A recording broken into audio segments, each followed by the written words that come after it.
Pleasure, the go.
Pleasure, the go.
Make me feel like paradise. Fill me with ecstasy. Hold on.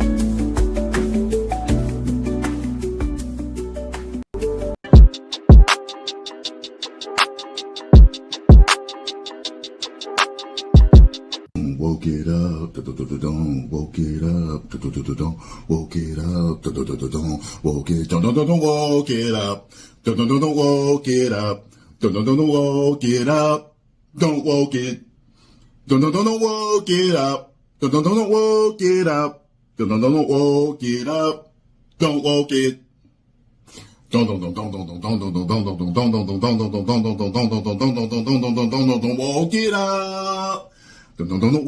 it up. Don't woke it up. Don't woke it up. Don't woke it up. Don't woke it.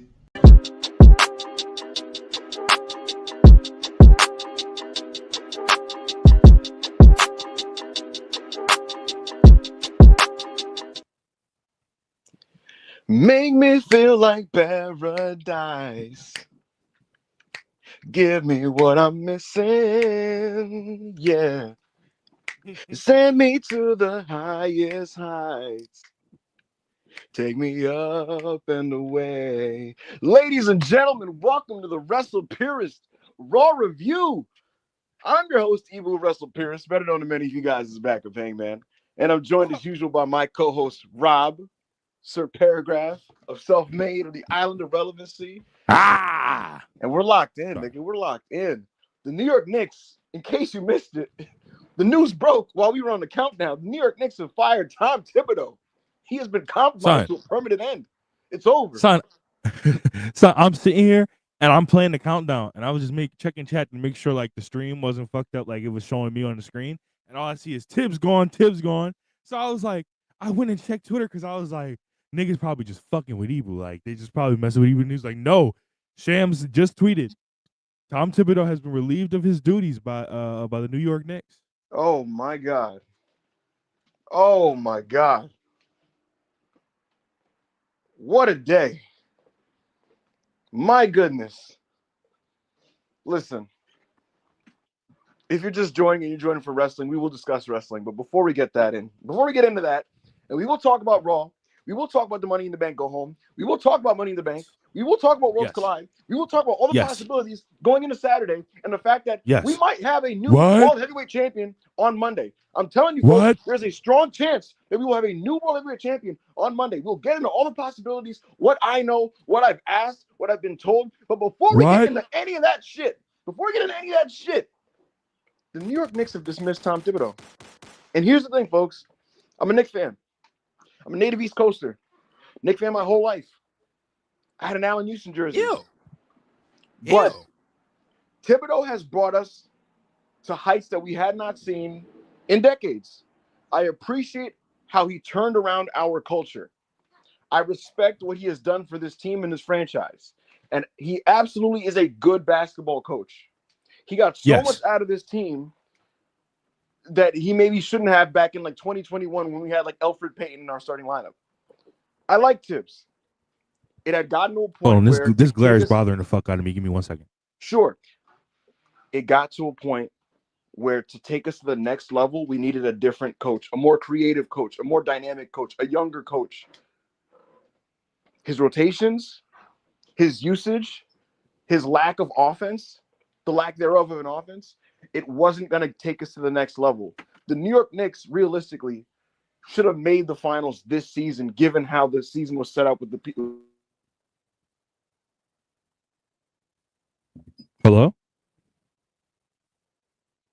Ibu?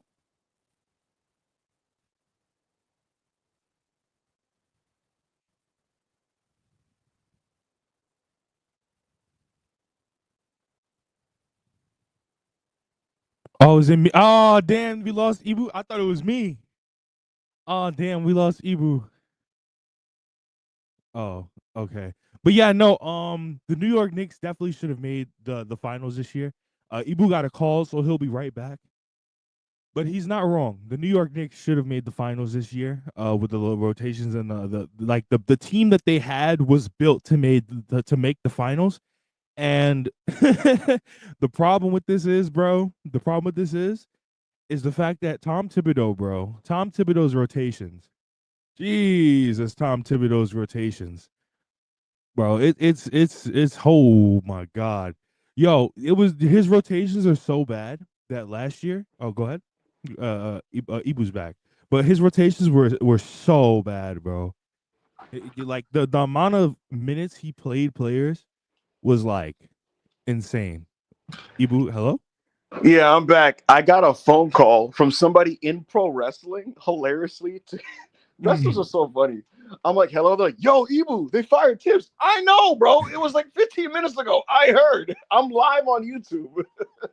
But Thibodeau is gone. Hopefully, we get a great coach to replace him.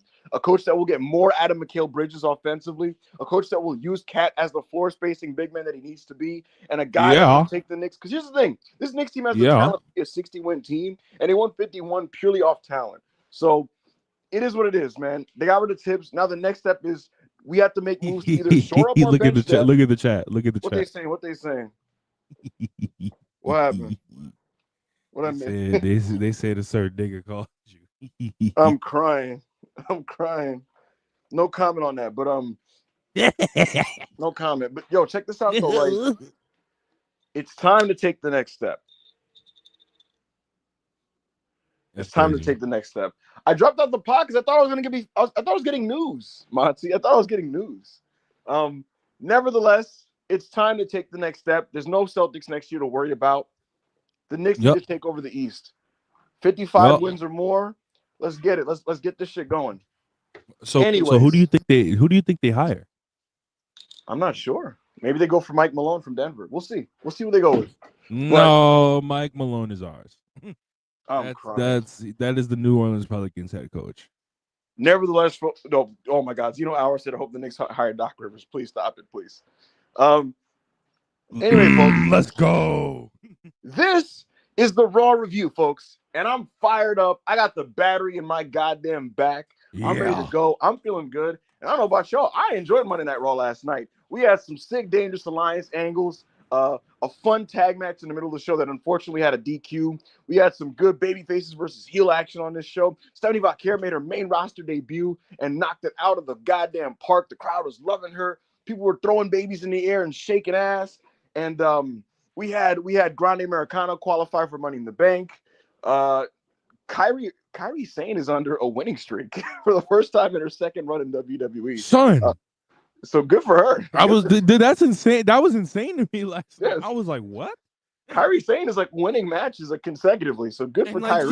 She's not great or good by any means, but she's not like terrible anymore. Like she's not embarrassing. Yeah, she faced Raquel, which is a science experiment of a wrestling match, and it wasn't a bad match. It was like pretty fine.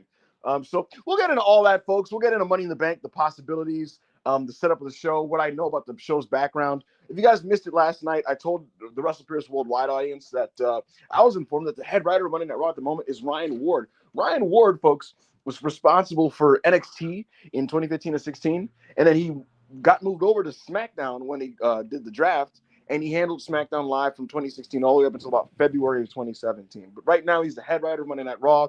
Paul Heyman is heavily producing a lot of the top angles on the show, especially his main stuff with CM Punk and Seth Rollins and company. And obviously, CM Punk and Seth Rollins will make sure to put their fingerprints on all that stuff too. But I thought it was a fun show last night. Good crowd on hand. They were in Oklahoma and Tulsa, Oklahoma, if I'm not mistaken. And there was a lot of love for the Oklahoma City Thunder last night. Also, unfortunately, a lot of love for the Indiana Pacers too. But thankfully, I fast-forwarded all that garbage. Nevertheless, folks, guys, the phone lines are open. The super chat lines are open. Like this video if you haven't liked the video.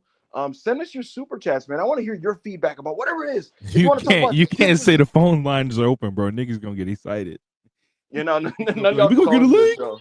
Yo, one of these days, we do it on the back of Hangman's side. One day, I'm gonna think about seeing how I could create a phone line system for the Russell Pierce podcast. I'm curious, but we'll figure it out.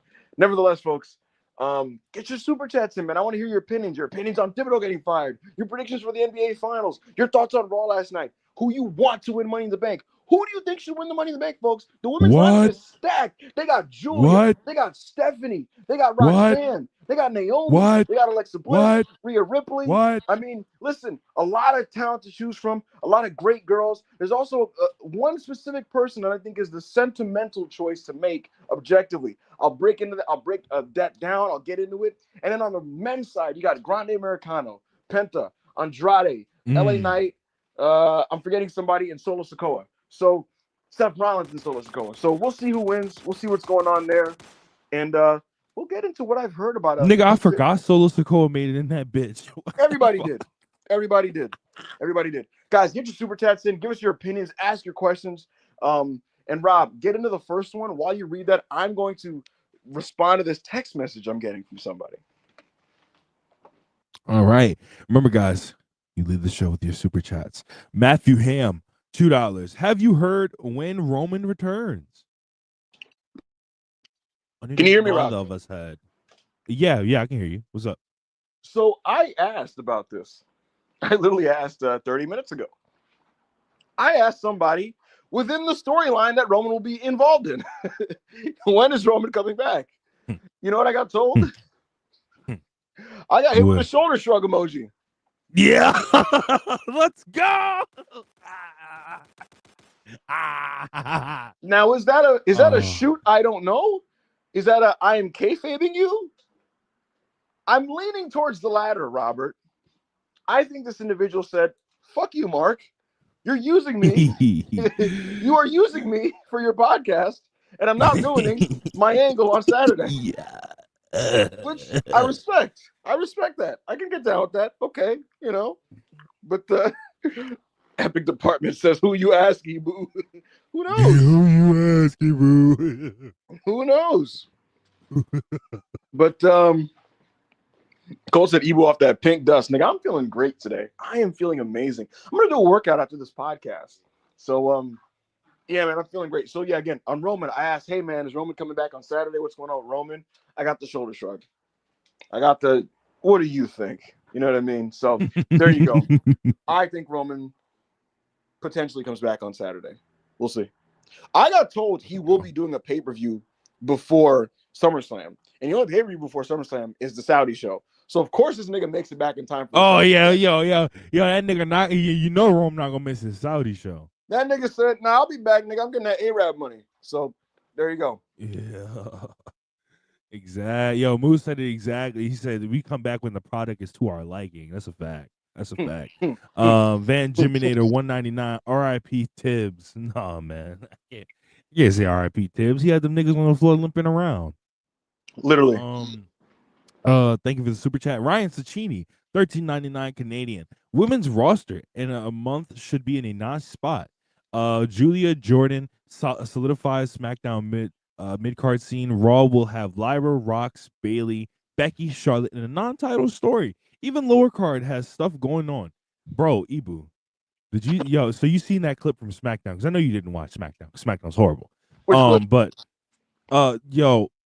they said Triple H didn't waste any time in telling you who was taking that U.S. title off of Julia. Yeah, I mean off of Zelina Vega. Brother, I don't even have a problem against Zelina, but for whatever reason, she was always like a decent, passable TV wrestler for like 5 minutes, and she's gotten worse when she won the belt. I don't know what happened. She like won the U.S. belt, and her matches got worse. And the timing couldn't be any more worse for her because you got you got Jordan Grace and Julia on SmackDown, and they're coming off an excellent match that they had in the PC. And I don't know what would jumpstart a mid-card women's belt better than having those two ladies kick the fucking shit out of each other for that title. And I actually anticipate that happening. How quick we get to that, we shall see. It's very obvious Julia is going to beat Zelina Vega. The question is when.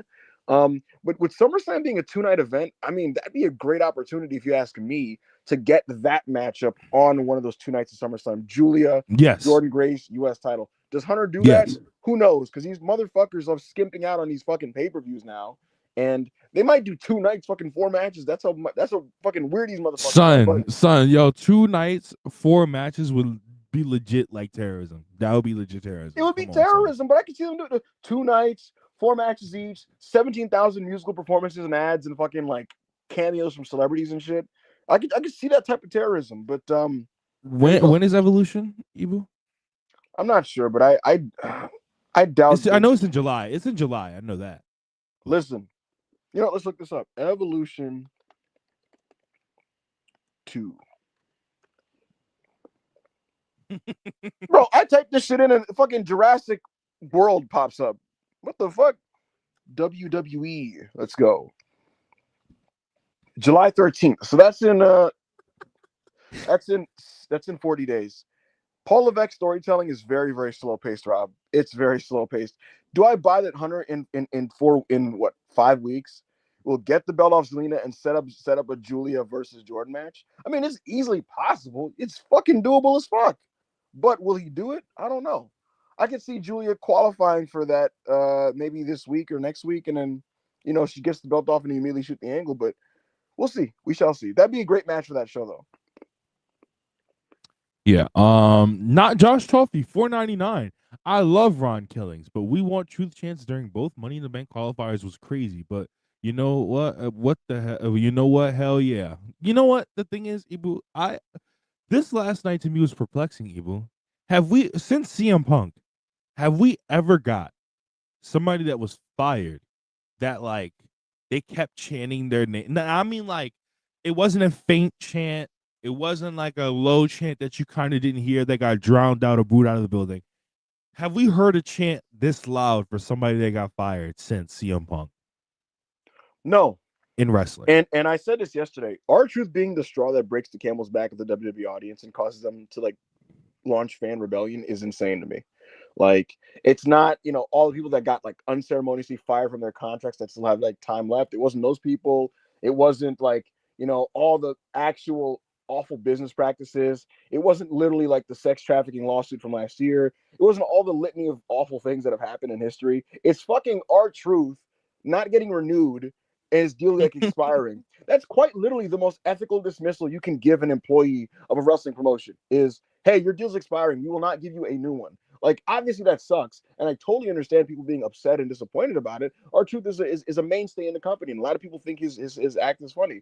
But again, he's not being renewed. How is that the thing that causes people to go, you know what? I'm going to give WWE $450 of my money to sit in row 17 and scream, "We want truth" during a women's match where these innocent ladies who had nothing to do with this man's dismissal are going to have to be subjected to my fucking protest chants. Make that make sense to me. That doesn't make sense. If you want to get mad at them, you want to fucking speak your mind and whatever, you do it by hitting their pockets. You don't go to the fucking show. These niggas paid money to go to the show, to sit at Raw, to then chant this chant at people that had nothing to do with R-Truth. What the fuck does Ivy not have to do with R-Truth not being back? She has nothing to do with it. Nothing. Why the fuck are they kidding? We want truth during these women's triple threat matches. Makes no sense.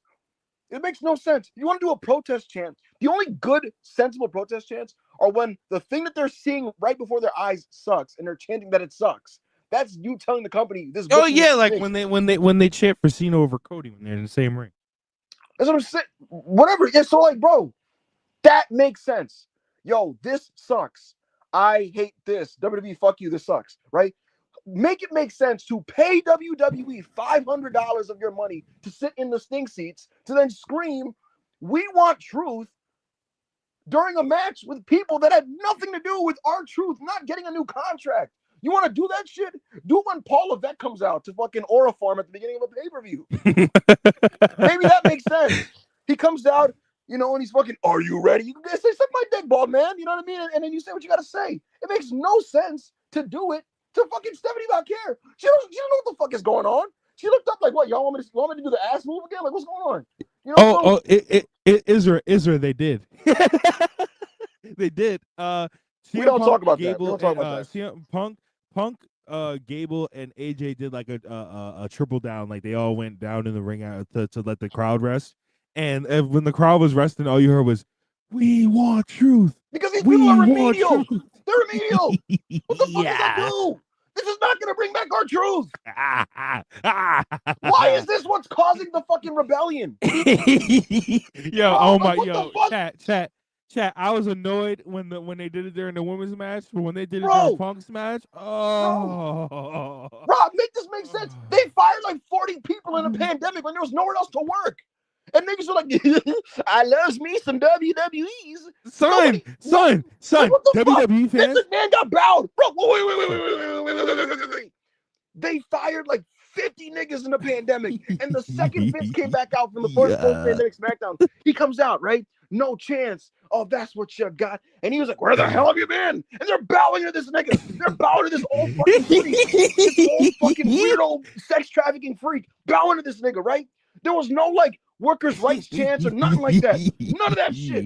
None of that shit. But now these niggas want to fucking wage this rebellion against WWE and TKO because the last straw, Rob, the final straw, the thing that made them realize that WWE are the bad guys, the evil ones, the pieces of shit, was not giving R-Truth another contract. A 53-year-old comedy jobber who's literally doing a Sambo gimmick on television. You know what's funny, Rob? You know what's funny? I'm going to say it on this show. God damn it. I'm going to say it. I'm going to cross another black man.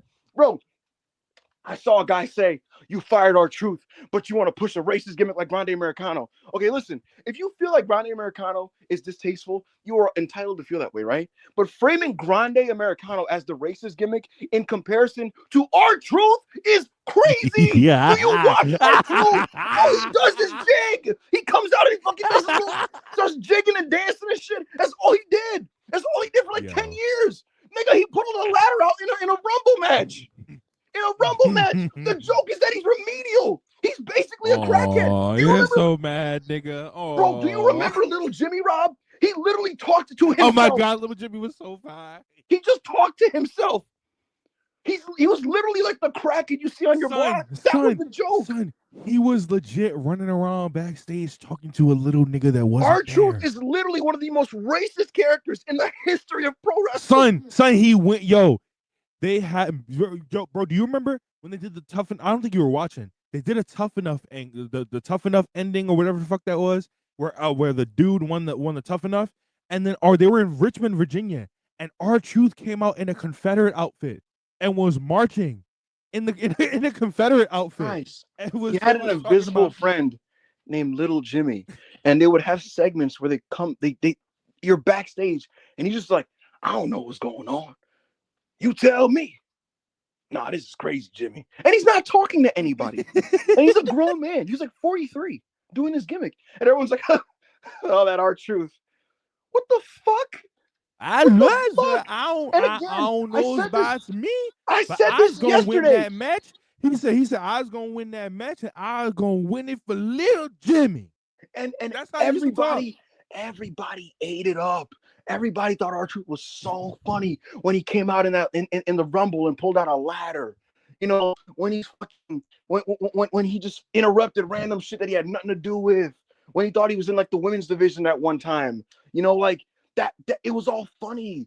And again, it was funny. It was fun. It was funny. But listen, Ron Killings is funny. Ron Killings is funny, nigga, right? It's this funny nigga, but it's still crazy. That's what I'm saying. And people did the thing of like Vince McMahon wouldn't have fired R-Truth because he was Vince McMahon's court jester. Bro, that's the point. Nah, Ibu. The most recent example was at the roast when he came out. Yo, the roast was the most Sambo sounding shit I've ever heard. So he said, "Do y'all mind if I says fuck? Do y'all mind if I says shit?" Look, I love Ron Killings. I want to make this very clear. He blocked me over this, even though he used to follow me. That's OG. I'm just saying. Niggas are like, oh my God. Vince would never do this. That's because Vince loved him as this funny little nigga. That was his role. No. Vince would never do this. That's not true. Niggas, and that's another thing. Y'all, stop trying to babyface Vince and all this. I've seen some of you niggas. There's a very minuscule amount of niggas, but I've seen some of you niggas trying to babyface Vince McMahon. I seen Joe Horber tweet about it yesterday. Yeah, nigga. He's like, what are y'all talking about? Wait. Vince McMahon was doing budget cuts after WrestleMania 21. They were doing budget cuts after WrestleMania for 15 years. Rob. Before Black Saturday. Rob, Owen Hart died in his ring, and they just scooped his body off and said, "Y'all next niggas need to go ahead and have that match." Like, well, who are we? This is who we're talking about, bro. He said, "Hey man, I didn't fall." Literally, You know? bro. Jim Ross told the story. They went to a video package, and he was like, Jim Ross was like, "Yo, is Owen okay?" And his headset said, "He's dead." Counting down in 5, 4, 3, 2. He's like, "Wait, Nigga. like literally." They're like, "Oh, he's dead." Anyway, continue. That's who we're talking about as like the good guy. It's just different flavors of evil, chat. We don't have to do this every time some shit you don't like happens. And again, I think everybody needs to reflect inward. When if this is your last straw, what do you like evaluate, please? Please. Again, I like Ron Killings. I do. But like you don't have to turn this into a Vince wouldn't have fired him. Vince kept him around because he amused him. Literally because he amused him. He would sit there with Bruce and Michael Hayes and whatever, and they would just all chuckle to each other, these old 60, 70-year-old white men watching this nigga just dance in front of them. That's the reality. There's a clip. There's a GIF BV made from shout out BV. He made from the documentary of Truth and Vince literally just dancing backstage randomly. He amused him. What the fuck are we talking about? Yo, that what that nigga MVP say, Ebru? I was walking backstage one time. He said, I saw Ron and I saw Triple H, and Ron was just dancing. Just dancing. Triple H was laughing. And again, it's just like, look, man, if we're being honest, Rob, and I said this yesterday, and I'm tripling down, especially after watching Raw, I'm tripling down. The people are rebelling because R-Truth was their funny little guy that they got to watch on Fridays that they liked watching. These Disney adult WWE fans, they loved being able to see him backstage saying some stupid shit. And they always thought it was funny, and they ate it up, and they thought it was good television, and they're mad that they can't have their stupid little nigga on TV no more. That's what it is. I'm talking about the fans. They don't got their stupid little nigga on the TV doing the stick. And they're mad, and they're like, fuck this. WWE has to pay for taking my mascot away from me. Because to me, WWE is R-Truth. R-Truth is WWE. And again, I'm not conflating this with people who are like, man, I liked R-Truth, man. He had a great career, man. He deserves better than this. I'm not talking about those people, you know. But to me, giving these niggas hundreds upon hundreds of your dollars to sit next to Jesus Christ and then watch the show and then chant, "We want truth" during these innocent talents who are just doing their jobs is so dumb to me. It affects nothing. And Hunter doesn't give a fuck. He doesn't give a fuck. He doesn't. Yo, care. they dead ass. They dead ass. Israel said it again. Yo, Ibu, like I know we already mentioned this, but like it's insane. They say, yo, Vince McMahon is being sued for sex trafficking and some other stuff, and sexual harassment and some other stuff. And he came out on SmackDown. You know what them niggas did, Ibu? They bowed. Again, so honestly, bro, these like protesting WWE fans, I don't want to hear from y'all. I really don't. Shut the fuck up, please. Also, you niggas, you WWE niggas, why are y'all saying the show was bad? Why? I don't understand. Yo, no. When it was legitimately horrible, like 2 months ago, I could understand it. But like, well, the thing is, Rob, when it was terrible, they were in denial. They were like, "Oh no, give it a chance. It's Mania season. Let it build.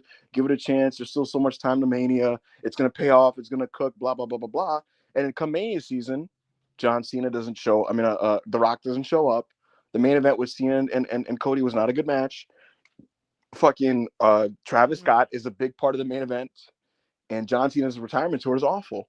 And so for these people, for these Disney adult WWE fans, they're disillusioned because they feel betrayed. And the thing is, in the wake of this disaster, the delayed reaction of WrestleMania being a disaster and the Mania season being bad is now hitting the fans now. And here's the thing. Cena's thing has still not recovered, and he's the head of the snake, and that's what's going to direct the vibes of the fandom. And beyond that, I think, and I said this to you off air, Rob, I think Raw right now is in its best stretch since last fall. But it's in its best stretch. It's in its best stretch, involving a cast of characters that these people never cared about anyway. It's a work rate show now, and these people don't care about that. And also, Roman Reigns is gone. These people care about hype moments and aura. You know what I'm saying? And so, no Dwayne, Cena stinks. Like, and no Roman Reigns, that's a deal breaker for these guys. Cena good. They want their WWE. Last year, when things were doing well, at the top of the card, the stuff happening was satisfying people. You know, that build with The Rock last year, for example, like that was something that like they could get into, you know, and Roman Reigns was around. So nevertheless, they're going to have to just hold that. It is what it is. And we're going to do our jobs. We're going to talk about last night's TV, and we're going to break down, we're going to break down again, all the possibilities for Money in the Bank. And and if you expect, we don't do that segment by segment, by the way, y'all. So we just letting y'all. So we're gonna break down certain things that we liked. We're gonna break those down. We'll see where this goes. But yes, he's zealous Fua says, if my WWE has no cinema moments, I won't be watching. Exactly. You know what did kind of suck? It kind of sucked not seeing Matteo Carlito playing PS5 in the background last night. It kind of sucked. I'm not gonna lie. But other than that, I mean, I didn't want to see that nigga wrestling, but it kind of sucked not seeing Theo playing PS5. It did. Damn. Yep. So shout out to Carlito. He will get a new bag soon. Legend. He'll probably just get a Legends deal, bro. He is the most skilled bag getter in the history of WWE.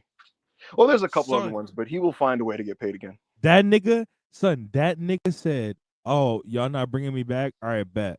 Yo, Epico, I need the I'm about to win the Puerto Rican championship, big bro. Exactly. Set that up. Exactly. So, Matthew Ham, $2. Who you see winning Money in the Bank? I don't have a choice. I really don't. I don't have a choice yet, to be honest. Who do you want to win these matches? I want Naomi to win the women. Mm-hmm. I want that. That's something. So Naomi would be my pick. But what I mean by I don't have a pick yet is the men. I don't have a pick for the men. Okay, so I want to tell you guys who I want and who I think will. So looking at the women's team, right? You got Julia, Stephanie, and Roxanne, the big NXT call-ups that are now in this match. You got Rhea Ripley, who's an incumbent existing main event superstar. You have Alexa Bliss, who's very popular, and you have Naomi. And I think it's safe to say that the most talented people in this match are, you know, like Stephanie Vaquer and like Julia and Roxanne. And they're the big shiny toys. They're the people that are going to get pushed hard coming out of NXT. I think there's something to be said, though, that while they are the sexy choices, I think there's something to be said about giving the 37, 38-year-old woman that has been doing her thing for years upon years to little back. There's something to giving Naomi this last run before she retires. She made note about how she doesn't want to be a mother and that she's going to wind her career down. Is Naomi the wrestler that Stephanie Vaquer is? Absolutely, positively not. However, I think in 3 years, Stephanie Vaquer is going to be main eventing a Mania, and Naomi probably will not be here.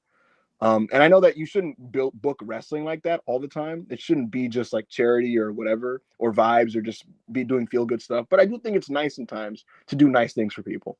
And I think Naomi, considering what she got out of Jade Cargill in this program on TV, and the work she put in to make that work, I would reward her. And I think there's no harm in giving her the Money in the Bank and letting her get a brief run before you transition to your next big project. So I think the sentimental choice for the women is Naomi. I think that I agree. I think that she actually has a good chance of winning.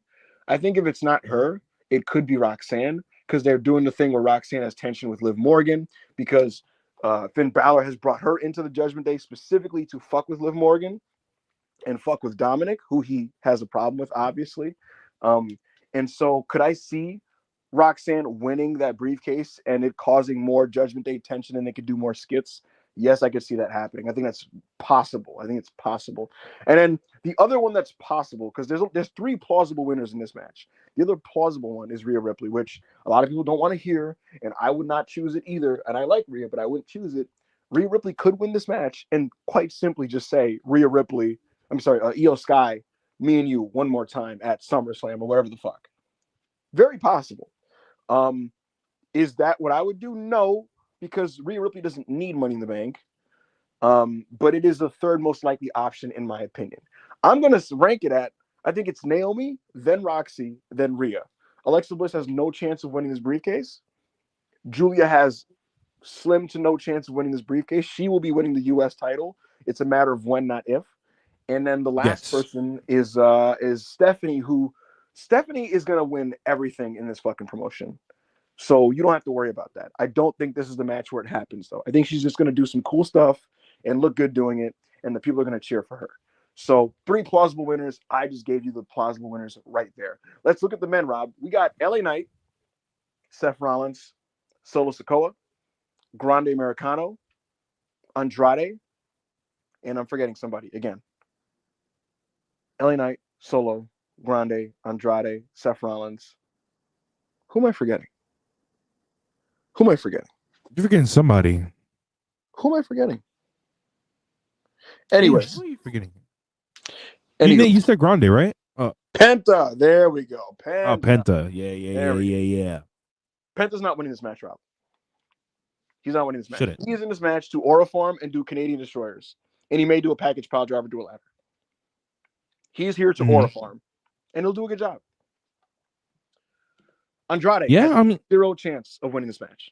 Andrade's in this match, Rob, because he is a good wrestler. That's why he's in this match. He's a good wrestler.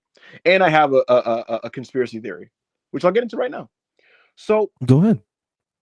I think Andrade doesn't really want to have too much to do with the AAA stuff. You know why I think this? I think in his heart of hearts, he will leave WWE at the end of this contract. And if he leaves WWE, he's going to work with CMLL. And you don't want that AAA stink on you if you're working with CMLL. We know about the beef there. That's a no-no. So I think he wants to keep his hands clean and stay away from it. Now, do I think go ahead. He already worked AAA like a few times before he went back to CMLL, though. I'm aware. He did the Kenny Omega match that had Ric Flair and Conan involved. I remember that. And so I'm not saying. Oh, but you must think that, like, since it's like, no, go ahead and explain. My fault. I don't want to. So listen, I'm not saying that should he get involved in any capacity that it would not allow him to come back. I'm not saying that, but I do think, just politically, I think he just wants to stay away from it. And the question now is, did he explicitly express this to WWE? Who knows? Maybe WWE just knew it was implicit and maybe just said, all right, we'll leave that alone. Who knows? I don't know. I'm not privy to that. I haven't even asked, truthfully. But I have a sneaking suspicion that Andrade will keep a distance from this stuff. Conversely, Santos Escobar was somebody that I told was very excited about this partnership. And if you guys, that nigga said shit. I'm gonna tell you guys something. I'm gonna give you guys a wrestler trick. Have you guys noticed Santos is in really good shape these days? He's like the most jacked he's been since being on the main roster. Wrestlers don't just get jacked like that out of nowhere for fun. They do this when they're motivated and they have found out plans for themselves. I think Santos is going to main event a AAA show this year, and I would expect him to challenge for the Mega Championship. In fact, I even heard of whispers of that. Now you could probably go to Lucha Blog to see if he has any more on that, but that was something I was actively told, and I'm not a Lucha media person by any stretch of the imagination. So if that made it out to me, and that was from the WWE side, but if that made it out to me, then I'd imagine that he has something on that too. I expect Santos Escobar to be a gigantic part of this AAA thing. In fact, I'd expect him, Humberto, and Angel to be the guys that you see doing both sides of the coin, like appearing on both sides regularly. So keep that in mind. Anyway, Andrade's not winning Money in the Bank at all. He's here to have a good match. He's here to be good. So that's Penta and Andrade who will not win this match. You can take them out of the equation. Bam, non-pack. I'm crying. What's up? Santos. Somebody said Santos. Hey man, why do you think he's here, bro? Bro, let's be real. He was seeing these releases and he was like, "Fuck," and then they did this AAA thing and he was like, "Oh, let's go." He's like, "Fuck, thank God." Oh my God. Let's fucking go. Like, oh man. I'm gonna eat for 10 years. All right, so take that out the way. The Mexican talent are not winning this match. That leaves us Solo Sikoa, Rob. That leaves us Seth Rollins. That leaves us Grande, and that leaves us LA Knight. There's another person in this match who has no chance of winning, or not but unlikely to win, and that's Solo Sikoa. Yeah, no. Yeah, I think I don't. Yeah. Solo is in this match to do the next angle advancement with him and Jacob Fatu. What that ends up being, I'm not sure, but I think something will happen in this match that will fuck him over and cause the Solo Jacob official breakup. I don't know though, Ibu.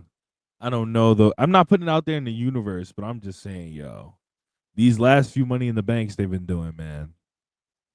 They've been doing some stupid shit. They've been doing Yes, some stupid shit with these Money in the Banks for the past 5 years. yes, they have. Yes, they have. But I would put his chances at like 5%. So I'm going to also take Solo out of this conversation. Rob, that leaves us LA Knight. That leaves us Grande Americano. And that leaves us Seth Rollins. LA Knight is the sentimental choice. He got over. He got over organically. The fans like him. He's very, very over in spite of the fact that WWE doesn't really push him past a certain level because they don't see him past a certain level. In WWE's eyes, LA Knight is a mid-carder, and they like having him on SmackDown as a mid-carder. But the fans love Knight, and there's something to be said about, hey, why don't we reward a guy who's kind of put the work in and been over? So I think that's the feel-good choice that the fans would be happiest about. Out of the people in this match, he's the one that like the fans go, oh, man, good for Knight, right? So similar to a Naomi, but to a lesser degree, I think he has a chance purely off being the feel-good choice. Do I think WWE goes with that choice? No. I don't think Triple H likes LA Knight that much. So that leaves us, Rob, with Seth Rollins and Grande, which might sound insane to you, but I'm going to talk about why these two guys have the best chance of winning this match. Seth Rollins, Rob, is going to win the World Heavyweight Championship. That's not a prediction. That's a spoiler. He's going to win. Yeah. The question is when and how. When and how? He leads the top heel stable on Monday Night Raw. It's Seth Rollins, Bronson Reed, and Braun Breaker, managed by Paulie Dangerously. Yeah. His stable's goal is to acquire power, and their way the way they define acquisition of power is via influence, and that comes by way of Paul Heyman, and it comes via championship gold. It's very clear that Bronson Reed and Braun Breaker will win the tag team championships at some point. The question is, what does Seth Rollins go for? And he's made it very clear he wants Jay's belt. Again, it's a spoiler, not a prediction. Seth's first crack at it, we got the finish that we got a couple weeks ago on Raw when Punk came back and all the interferences happened, and then Jay got the win. That was his first crack. His second is this Money in the Bank briefcase. Rob, this match happens 2 days before Jey Uso versus Gunther. That will main event Raw in Phoenix on, I want to say, June 7th or 8th. And so I very much think it's possible that WWE gives Seth this briefcase to create the specter of Seth looming over this title match. And I think we're heading towards a very chaotic ending to Monday Night Raw next week. I think no matter what happens, you're getting a chaotic finish that involves about like five to six people. It's not just going to be Gunther and Jay out there. It could be Gunther, Jay, and Seth, and maybe Punk, and maybe Roman, and maybe Goldberg.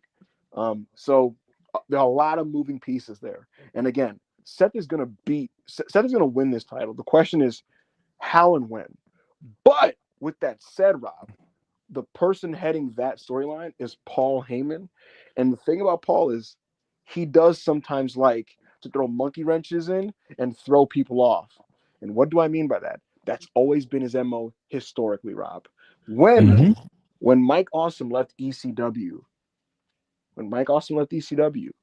Tommy Dreamer finally won the ECW championship. And who did he immediately lose it to, Rob? Of all people, he lost it to Justin Credible. Yeah.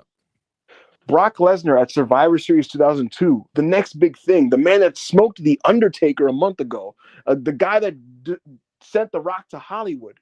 Who did he lose the belt to, Rob? Paul Lost to the Big Show. Heel on him, and he lost to the Big Show. Yeah. Paul just does shit like that. And then the best example was when ECW went to Hammerstein Ballroom in 2000, Rob. Went to Hammerstein Ballroom in 2000.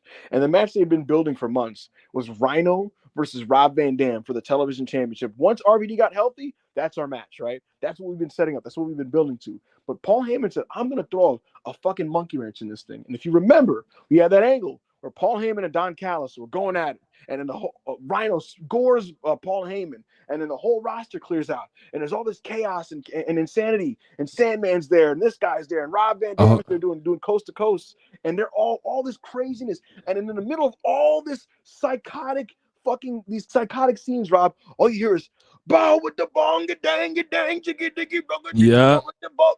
the boogie. Yep. Ball with the bong, dang, and fucking Kid Cash shows up. He's doing topes and dives and shit. And Rhino and Kid Cash, the bell rings, all this random insanity. And out of nowhere, amongst all this rubble, Kid Cash is your television champion.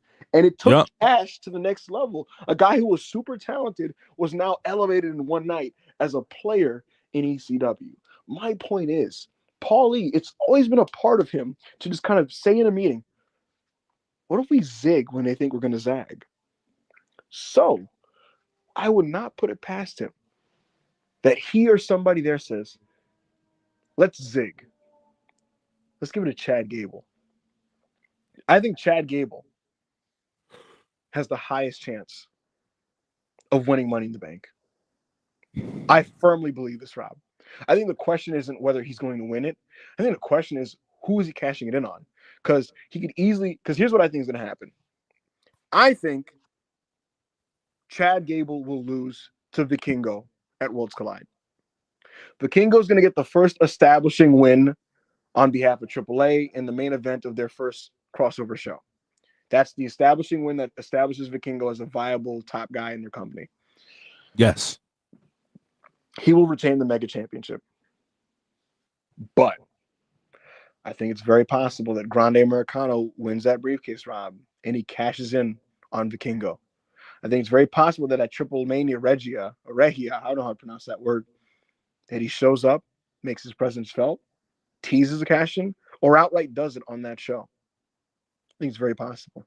Or the complete out of left field, what the fuck are they doing move.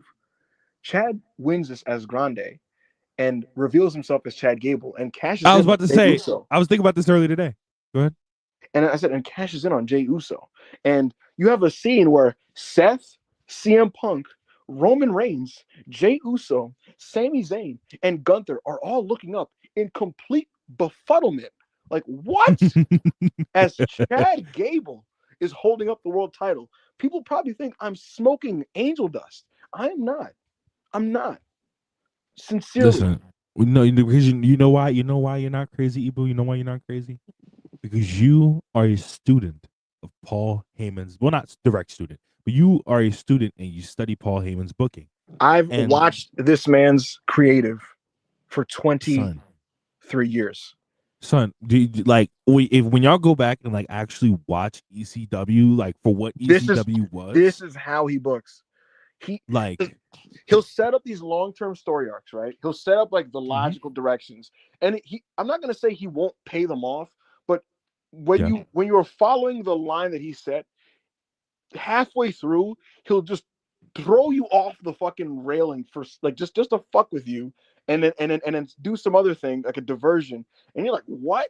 And then he'll do that, and then eventually get back onto the track. Because Kid Cash does lose to Rhino like a few weeks later, and then we do get back to Rhino RVD. But he just does shit like that. So he did that. He did it with Super Crazy too. Super Crazy won it for like a week, and then he dropped it back to, I think it was Tajiri or Rhino. Yes. I think, or he dropped to Tajiri or Rhino. So he's very much, and that's a reason why, like, when people sit here and be like, yo, who should book a show? That's why they advocate for Paul Heyman so hard, bro. Because Paul Heyman knows how to like book a television show, but book a television show that people would actually want to watch. The difference between that and like his kind of booking, I wouldn't call car crash TV. That's Vince Russo booking. What Paul Heyman does is he books a TV show that he knows will keep you intrigued.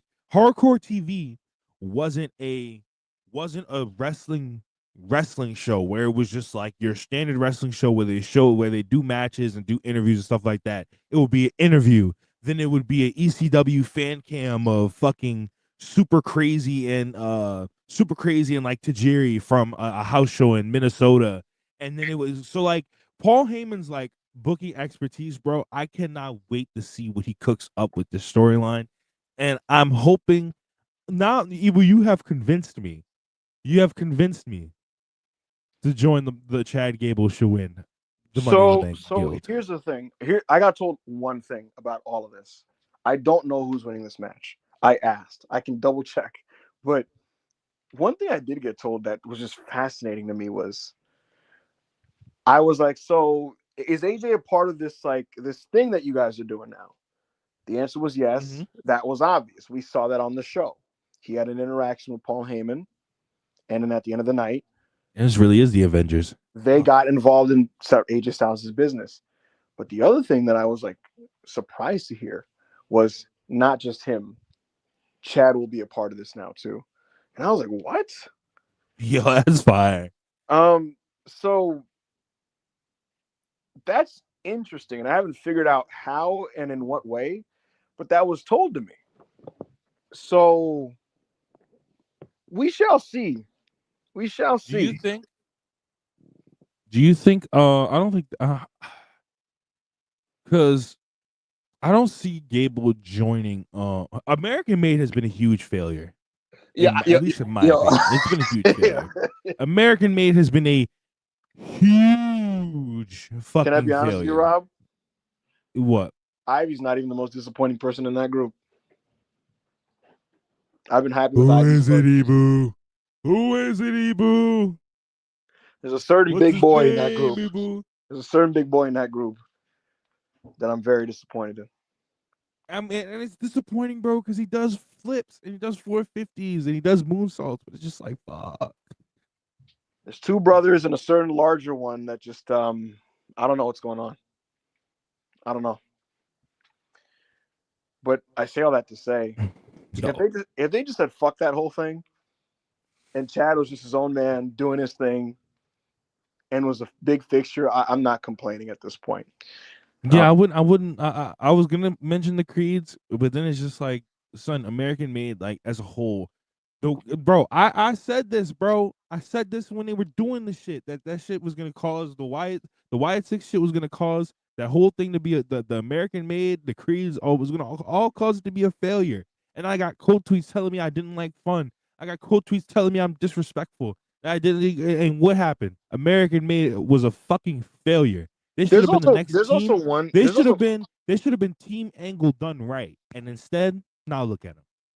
So a couple other anecdotes that aren't related, but they're just pieces of info that I guess are worth noting for the audience. Another one, this is obviously known, this is reported already, so it's not news, but it is true that Triple H does not like Money in the Bank.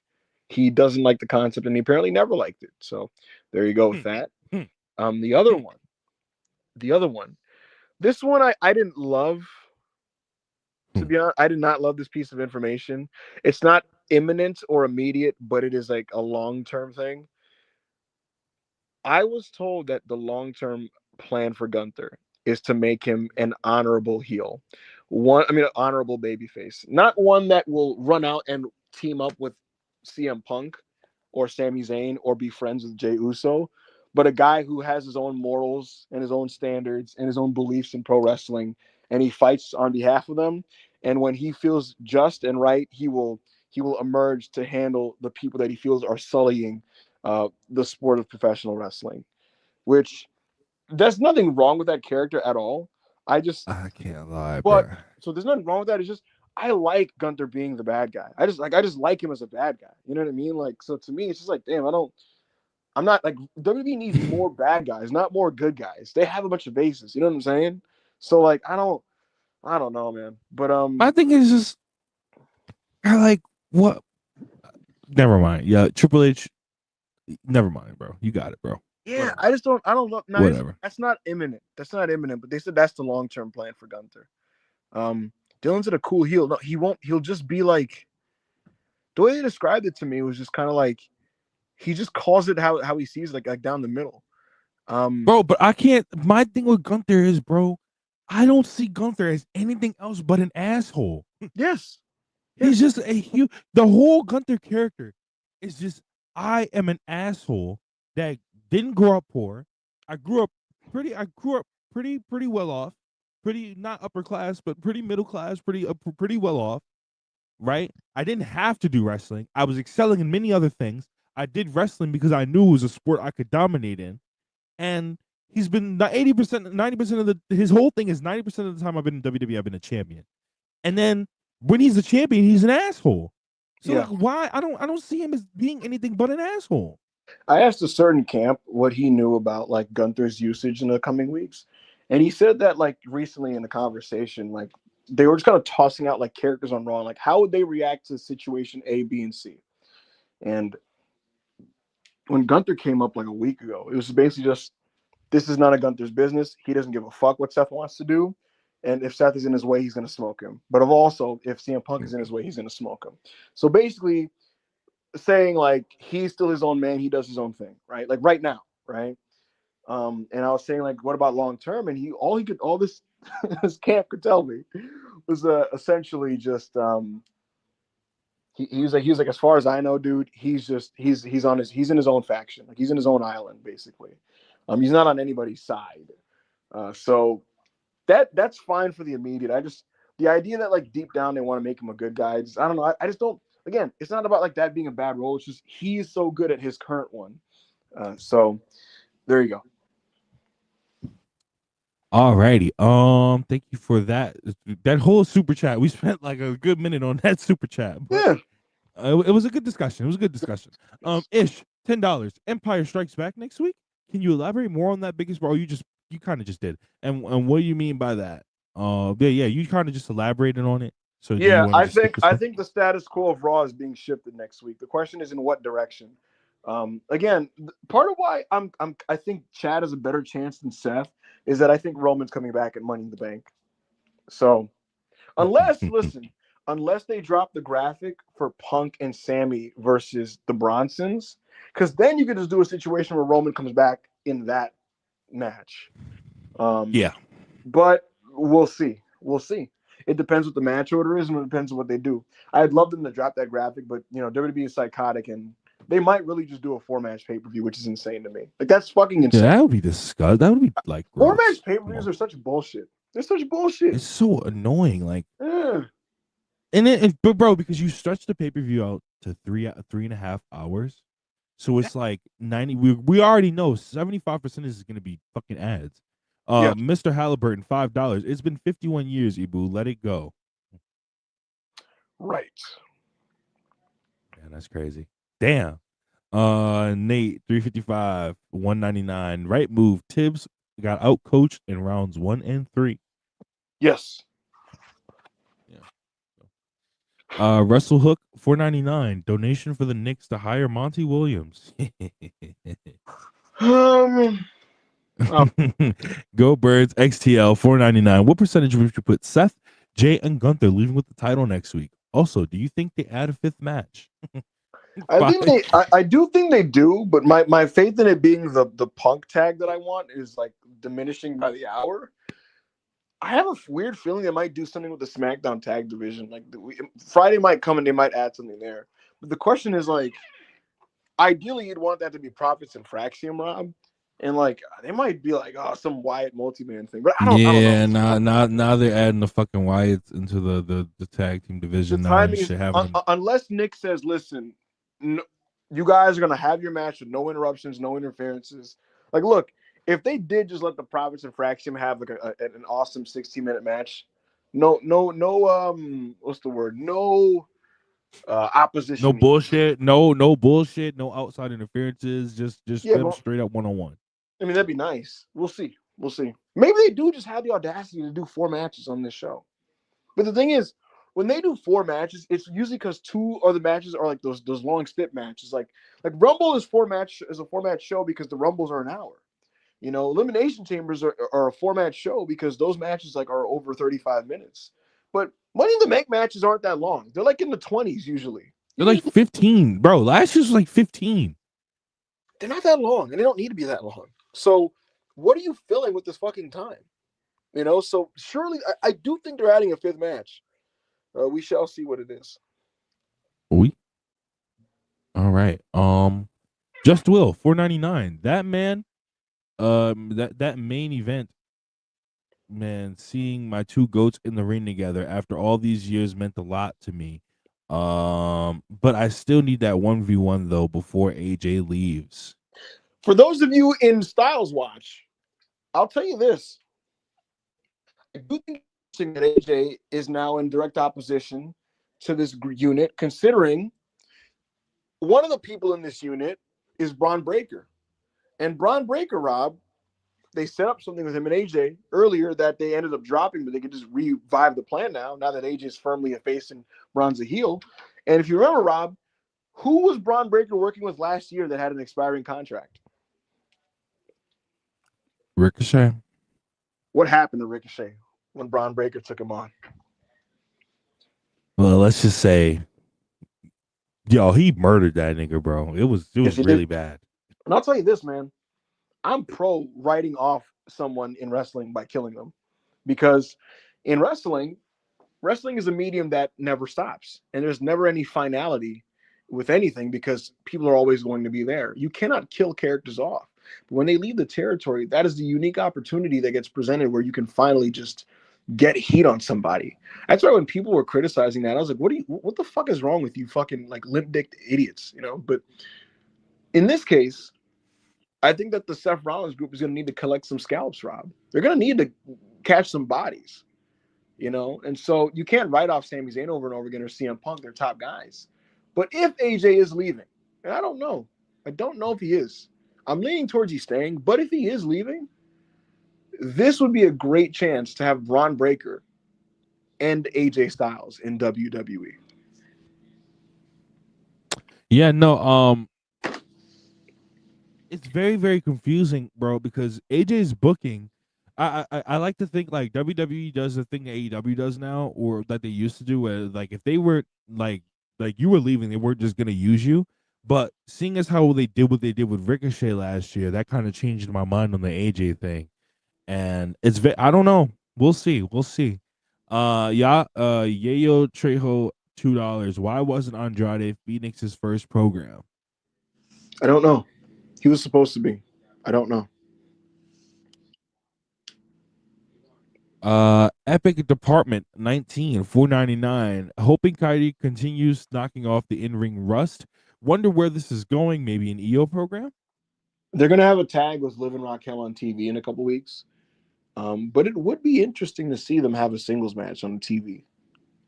I think they're actually like EO being like, EO being like, yo, you've gotten some wins, and I feel like you deserve a championship match.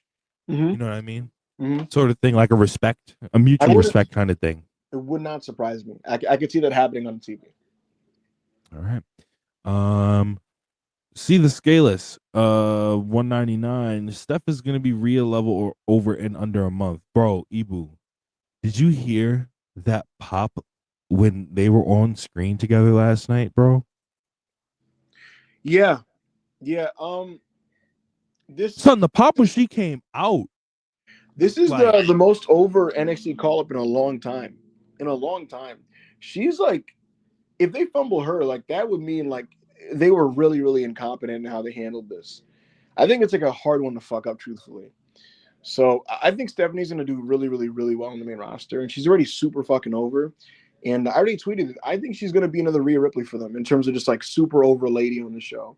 I hope, along with that, they let her continue to just wrestle because, again, she doesn't speak English. So making her like just a character or a talker would be stupid. Just let her continue to kick ass. So, yeah. Stephanie looked great last night, and she looked good in the debut, and she qualified for Money in the Bank. So she'll be doing double duty on Saturday.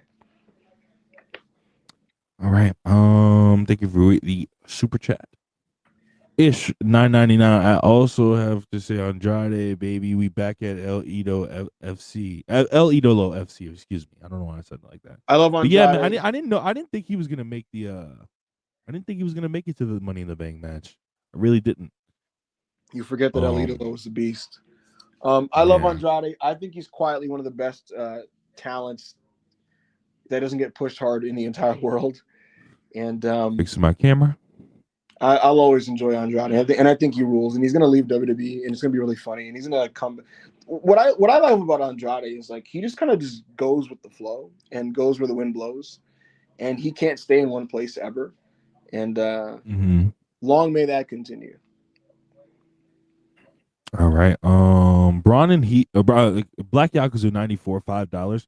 Braun and Reed are the heel tag team. A heel GM puts you against as a punishment. They're gonna be tossing motherfuckers around backstage in a few weeks, bro. Yo, I seen that tag team entrance last night, Ibu, and I say, yo, get them fucking tag belts off the New Day right now. Yeah, the Raw tag right division now. is garbage. Right It's now. really ass. And I'll tell you this, man. Only thing I would change is two things. They need a theme song. They need a theme because the Yes. mashup thing sucks. And I would like to see them. Remember how Braun Breaker and Bronson Reed last year would just like smoke security guards and shit like that? Like Bronson Yeah. Reed did those angles where he's doing a million tsunamis and shit. I'd like to see them Yeah. do that like together. Like just I want the visual destruction of seeing Braun and Bronson just doing their finishers on like a large like crowd of people. Um, That would be hard. that's what I'm saying. I want to see them just doing that to everybody.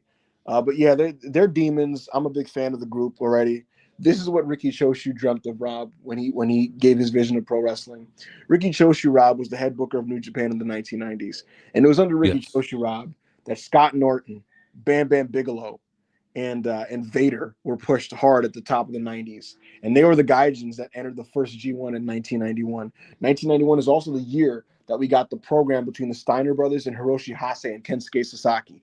Fucking badass Haas battles, Rob. That's also the same period, I want to say it's 92, where we got the Steiners versus Bam Bam and Vader. The point I'm making is big Gaijin Haas wrestling, where they're just doing chops, forearms, and big slams, was a gigantic staple of Ricky Choshu's New Japan Pro Wrestling. And I will evoke his name because I saw a little bit of that when I saw Braun Breaker, who is a Oh Steiner, yeah. and Bronson Reed, who by his own admission adores and emulates Bam Bam Bigelow. When I saw both of them walk out there, I'm like, this is my shit. So their match last night against Jay and Sammy, like the vibes were incredible. It sucks that there was a DQ because that match was awesome and it had like three more gears to enter. Like they didn't even do all their big stuff on either side, really, but just the dynamics of like these imposing monsters. And Sammy and Jay were the perfect babyface team for like the crowd to get super into it. I was having a great time with that match. I really wish they kept going, and it's also why I really want Punk and Sammy to fight the Bronsons on the pay-per-view. I think that match would be fucking fantastic, bro. I think that would be fucking fantastic. Speckles 199. A Chet ring is extremely unhealthy for my sport. No, dead ass. Like that's OKC ring in general. That's disgusting. Van Jiminator 499. Last year, Money in the Bank women's match started dangerous but grew to be really fun. With all the newbies in the match, it will be a blast. Have a great show. Shout out Wrestle Purists. Thank you, Van Jiminator. I'm interested in how Julia is used because one thing that WWE has not tapped into is plunder Julia. And that was a big part of her running the Joshi scene. She can get down and dirty when it comes to brawling and going through tables and shit like that. Like that's actually more of her game than doing the technical catch can stuff. So I think she needs to channel the spirit of Sabu on Saturday, truthfully. Absolutely, absolutely. DB the Sage 999. Why they introduced us to a vibe of EO Wrestling Weekly if they couldn't maintain it, Ibu? Tiffany Wrestling potential contenders on Fridays while EOFC watching backstage segments for 3 weeks back to back. Yeah, I would also like to get back to getting EO wrestling on the main show for sure. It felt like they went, EO, we're going to release a bunch of people, and while we're figuring out who we're cutting, you're going to be all over the show wrestling. So you do that while we figure out who we're firing. It felt like that's what they did in April. And now that they have their post-release clarity, they're like, all right, we know who we're keeping. EO, you're good. And it's like, no, man, she felt like the top babyface in the company a month ago. Keep that rolling. There's nothing wrong with that. Benjamin says he meant shout out to self made as well. Shout out to self made. Shout out to the Discord. Thank you for the super chats. Ish, another $5. Also, is the Money in the Bank gonna have one more match or is it gonna be 4 matches? We already touched on this. I do think they're going to add something, but my faith that it's the Punk thing is dwindling, even though there's just no chance that Sammy and Punk don't appear on this pay-per-view. The question is it just during the Money in the Bank match? Is it during an angle to fight, or do they get a match? So we shall see. All right, Rob, you read this while I answer this text message. See the scaleless, $4.99. Seems when Paulie somehow books Goldberg to leave with the belt on Monday. That's something I can tell you would not happen. That just would not happen. Not saying that I know how Paulie rates Goldberg or if he even does rate Goldberg, but that would just be nonsensical and it would. Oh my! And I know it's a troll. Oh my god, it's disgusting. That would be gross. That would be horrible for the sport. So Nate 355 199. Eff it, go full Nova Knicks and bring in Jay Wright. I ew. I mean Ibu's a Knick fan, so his opinion on that matters more than mine. No, thank you. Yeah, so yeah, and there you go. So Rob from the 6th floor, 199. You good, Ibu? Mike Malone for next head coach? I'm down. Yeah, I would turn away Mike Malone as a head coach if he never won a championship, but he ended up winning a championship. But that was an ethical championship because they the run that Denver went on that year was a really good run. Mm-hmm. So yeah. Hold Alex on, Rob. Diaz. Since he's never mind. What happened? No, never mind. Just read the super chat. Oh, okay. Alex Diaz 90 199. MJF away from world title picture.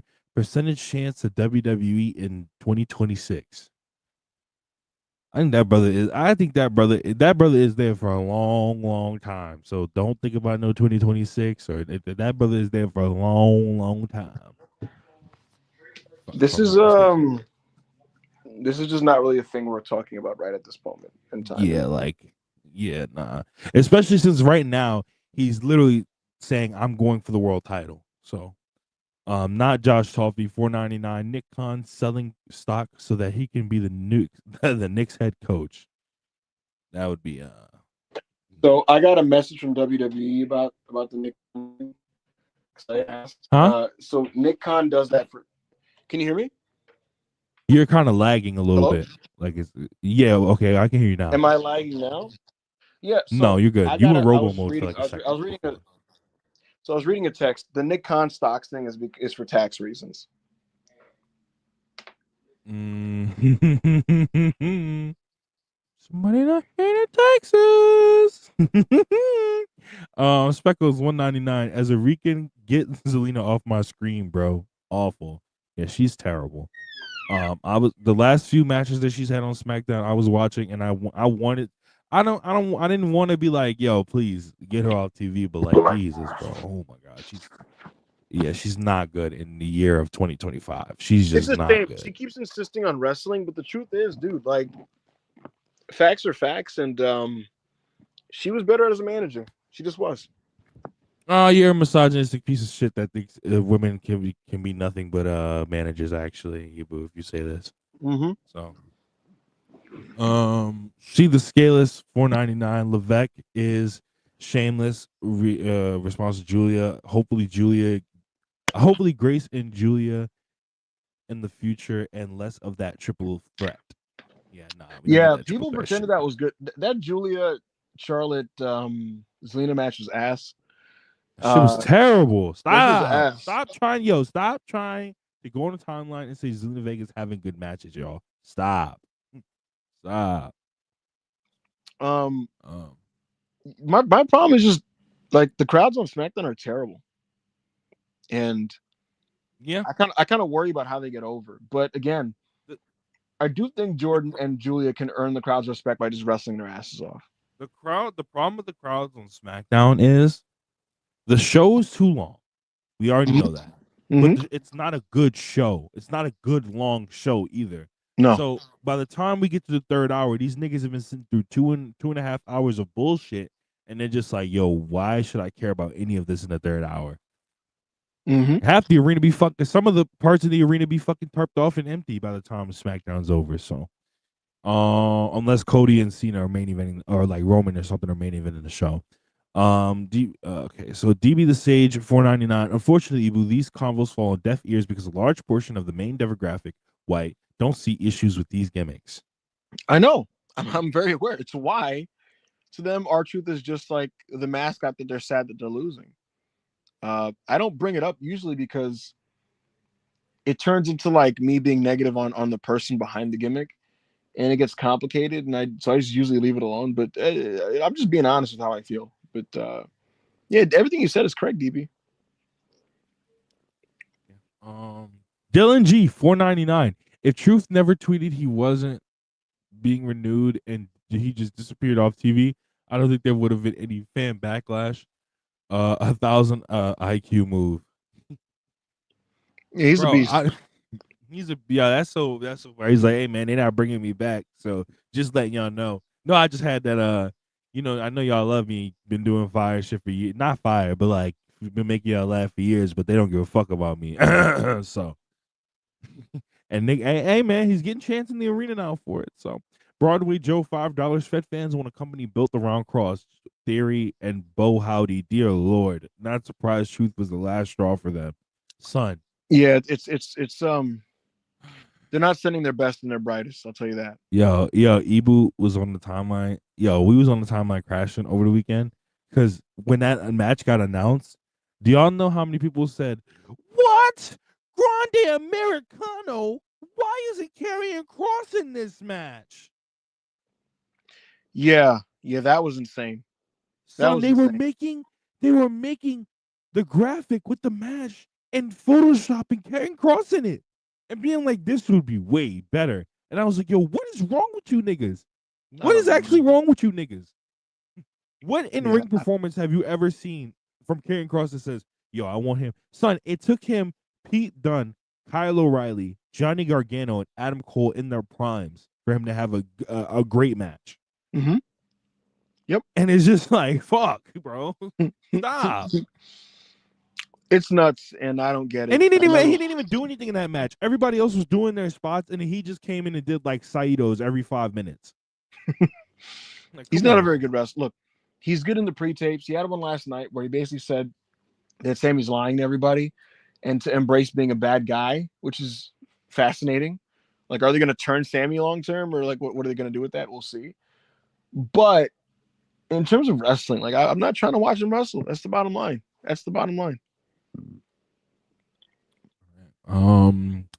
Black Yakuza 94 $10 dead ass Roman profile picture accounts have resorted to blaming Cody. Let's go, and that Rock versus Roman would have prevented WWE from declining this year. Let's go, literally begging for Roman to save the company. It's insane. This is what I'm trying to tell you guys. Like, on some level, it's satisfying seeing WWE fans like being like, man, the product has declined this year. But they don't have the right reasonings for why this is happening. They're just mad that like it's not a bloodline-centric promotion anymore, and it's not built around Roman Reigns. You know, they didn't get their big stuff at the top that they wanted to get this year. Again, like I said, last year they got Rock, and Rock and Roman teamed up. And this year, Cena sold his soul to the Rock, and then Rock didn't show up again. And John Cena's thing sucks, and Roman's not around. This is the root cause of a lot of this frustration. So of course, a lot of these people are going to blame Cody Rhodes. They don't know what they're talking about. And they don't know. They don't know what they're. Hey man, all I'ma say is, hey, we was doing 3 million viewers. Some people can't do 1.4. No, you weren't. Hey, SmackDown was good before a certain nigga got there. Anyways, he's gonna put that out there in the universe. This is your worst bit. It's not a bit. You are just upset that like Cody Rhodes as a draw is a failure, and it's okay. It's okay. I understand. It's okay. I understand, bro. We all have bad title reigns. Ibu Mania 14, $4.99. I just don't see Mariah May in NXT.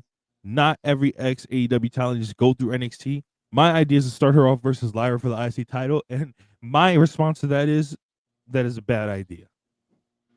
Wait, what do you say? Lyra versus Mariah May? That is nigga. No, that is terrible. Yeah, starting her off with WWE. Yeah, son.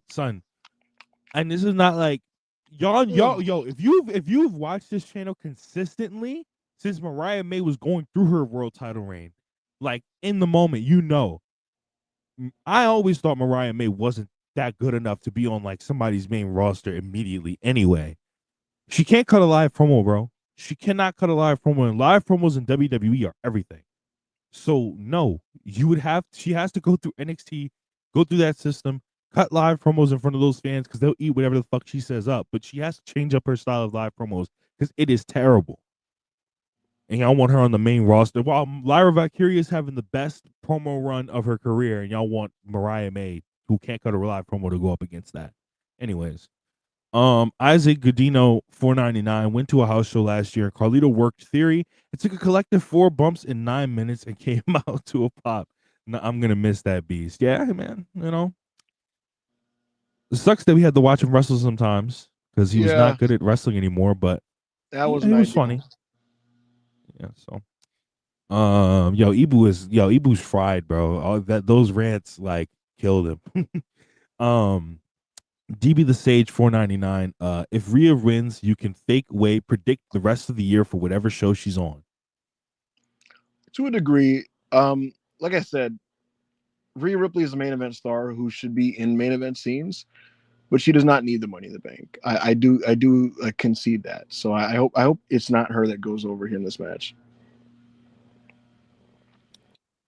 Exactly. Aaron Johnson, $10. I'm mad that I have to spend my hard-earned money to eat to say this. Even madder that I'm spending my money to say, Ibu has convinced me that this is happening. This was, let me see the timestamp of this to see when. Probably when I was talking about Gable. Yeah, it was probably the Gable conversation. Yeah, it was 2:34. So yeah. Thank you for the super chat. And yeah, I would love for that to happen, bro. Ibu's right. Let's make Raw interesting. We don't need We don't need people to have 8-year world title reigns anymore. That shit's dead. We'll see what they end up Goldberg, doing. huh? I said, we'll see how they end up doing it and what they do. Goldberg's XTL, $199. No way Triple H lets Heyman do something cool with Money in the Bank. I guess we shall see. If it was up to Hunter, he'll just get it out the way and have Seth Rollins win this thing. Or he could just have Grande do it. Again, I think it's either Gable or Seth. But again, maybe he just gives the fans a bone and wants some goodwill and gives it to LA Knight. I'll say this. I'm like indifferent on Knight winning it, but it would make the WWE fans get off his back for like a week. Yeah. And I'm of the opinion I don't think anybody I don't like people who have won world titles before winning the Money in the Bank. It just seems pointless to me. Like the whole reason for the Money in the Bank in the first place was to elevate a guy to the next level. And like Seth has already won the title like 8 times. So like what would that do for him now? It wouldn't do any. It's like when Drew McIntyre won it last year.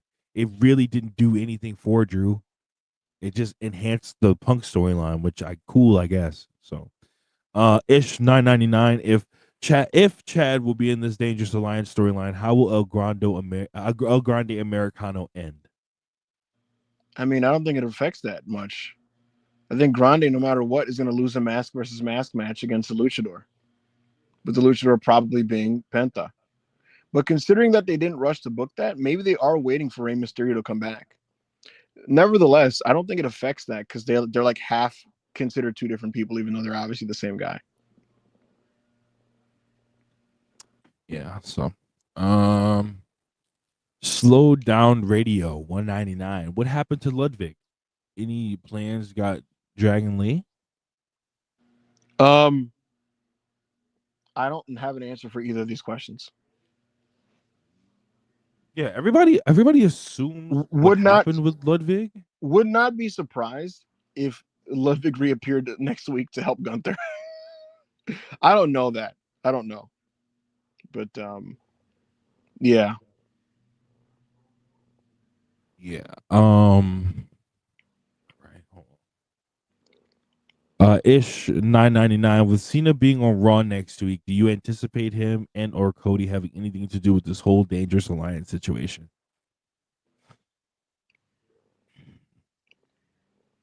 Cena's on Raw next week? Yeah, it's on the schedule. He's on Raw next week. Fuck! I don't know what he would do. Oh. Fuck! I don't know. Brother. Oh, brother. I don't know.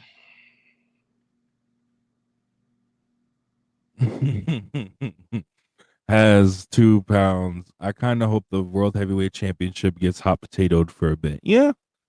Yeah, we've already had enough long title reigns. Damian Priest had a pretty long title reign. Fucking what's his name? Gunther had a long title reign.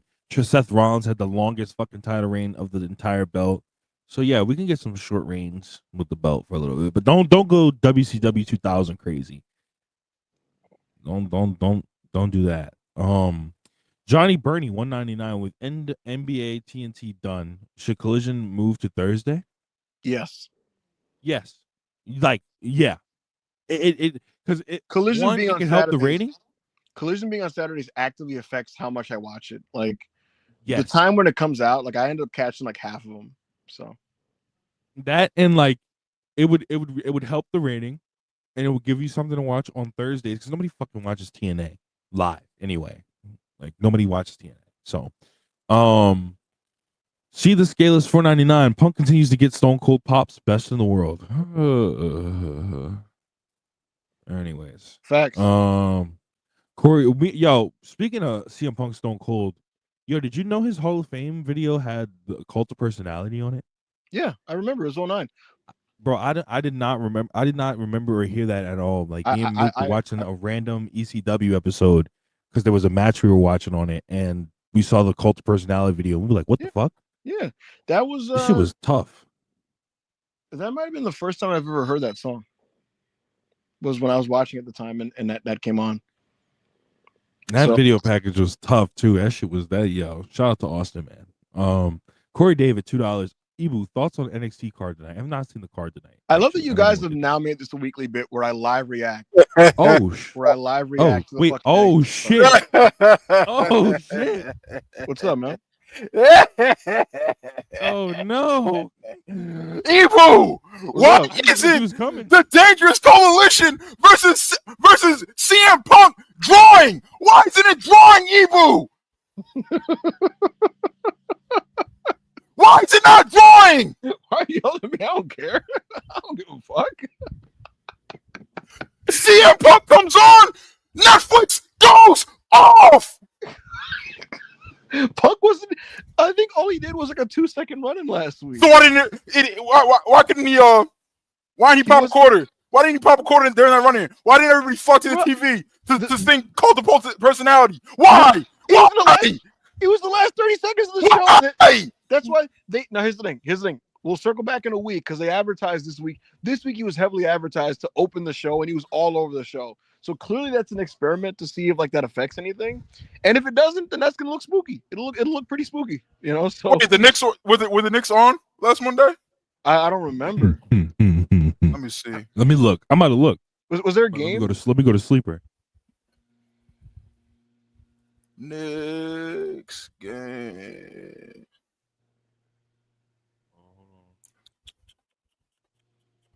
Maybe the chat will know.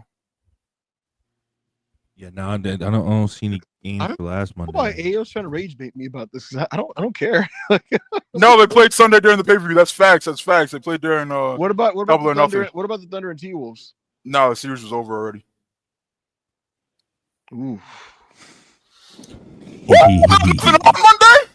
So Yo, it's gonna. Hey, bro, the football season's gonna get nasty.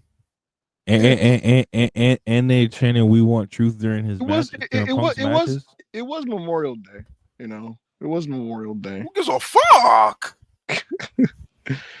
Yeah, we'll see. We'll see if it goes back up this. You have work You have work the next day, Monday night, and school. Everybody's home. It's not fucking Sunday. Yo, I just saw a funny ass tweet on my timeline. There's a tweet that says the Knicks should have Mike Woodson coach, and Ashley Nicole Moss quoted, "Are you on crack?" Yo, Mike Woodson is like. Mike Woodson is a terrorist, bro. Mike Woodson. Mike Woodson is literally a bigger terrorist than Tibbs. Like, why would you have Mike Woodson, bro? Oh my god. Well, thanks for joining us, AO. What niggas talking about? I know y'all aren't talking about Raw. Nobody watched that shit. We were talking about like the possibilities for Money in the Bank, and AO, I should think that Chad Gable has the best chance of winning the briefcase. So why? I thought the whole thinking this entire time was that it would be Seth or Braun, and now Seth's in the match, and now niggas is like it's Chad Gable. Why? So, because Seth feels almost too obvious and logical. Yeah, but isn't that like Triple H's bag? That's Triple H's bag, yes. But Paul Heyman's bag is to just zig when niggas think he's gonna zag. Oh yeah, this is Paul Heyman's story. Yeah, and so we were literally weighing that. Like, if it was Hunter, he's like, just give it to Seth and then he wins. And then Heyman would do some weird shit like, why don't we give it to Chad? And so I actually think I think Chad has like a 5% bigger chance than Seth does. So what would be the thinking in putting it on another heel? Okay, when they just started this heel stable, like so how would you circle back to the Dangerous Coalition? So I'll break it down for you like this, AO, because I was talking about how like Heyman historically he'll like set out a clear end point, and he's following it, and then like maybe 60% of the way through, he's like, I'm actually just throwing you completely off the rails for a little bit and then get back to it. He's done it before. You know, Rhino and RVD was set up, and then midway out of nowhere, let me have Kid Cash win the fucking TV title, just throw everybody off. And obviously, Kid Cash loses it to Rhino, and then we get back to RVD. But in this case, right? So here's the setup, AO. Chad Gable is kind of just around all of this, and he's kind of in a program with AJ Styles. AJ has now been pulled into this Dangerous Coalition orbit. But beyond that, Chad is qualified. And I don't put it past Hunter, AO, to have... Look, Gable's going to lose to Vikingo at Worlds Collide. Mm-hmm. They're going to establish Vikingo. That's his first match on WWE, if I'm not mistaken. He'll be established. He's going to win that match, right? He's going to beat Chad Gable. I don't think it's impossible that Grande wins the Money in the Bank, and then at Triple Mania Regia, he shows up on that show to make it very clear that he's going to cash in, or just outright cashes in on that show. Don't put it past him. And then the even more chaotic, very 2000 Paul Heyman decision, which would be a scene on Monday, AO, next Monday, where you have Roman Reigns, Seth Rollins, CM Punk, Jey Uso, Sami Zayn, all in or around the ring, staring in complete befuddlement as Chad cashes in, as Grande takes the mask off, and he's like, I got all you niggas, and he's holding up the belt. I could easily, not easily, I'm just saying I wouldn't put it past them to do something like that, which would be like an insane monkey wrench. And I wouldn't be opposed to it because I like Chad Gable.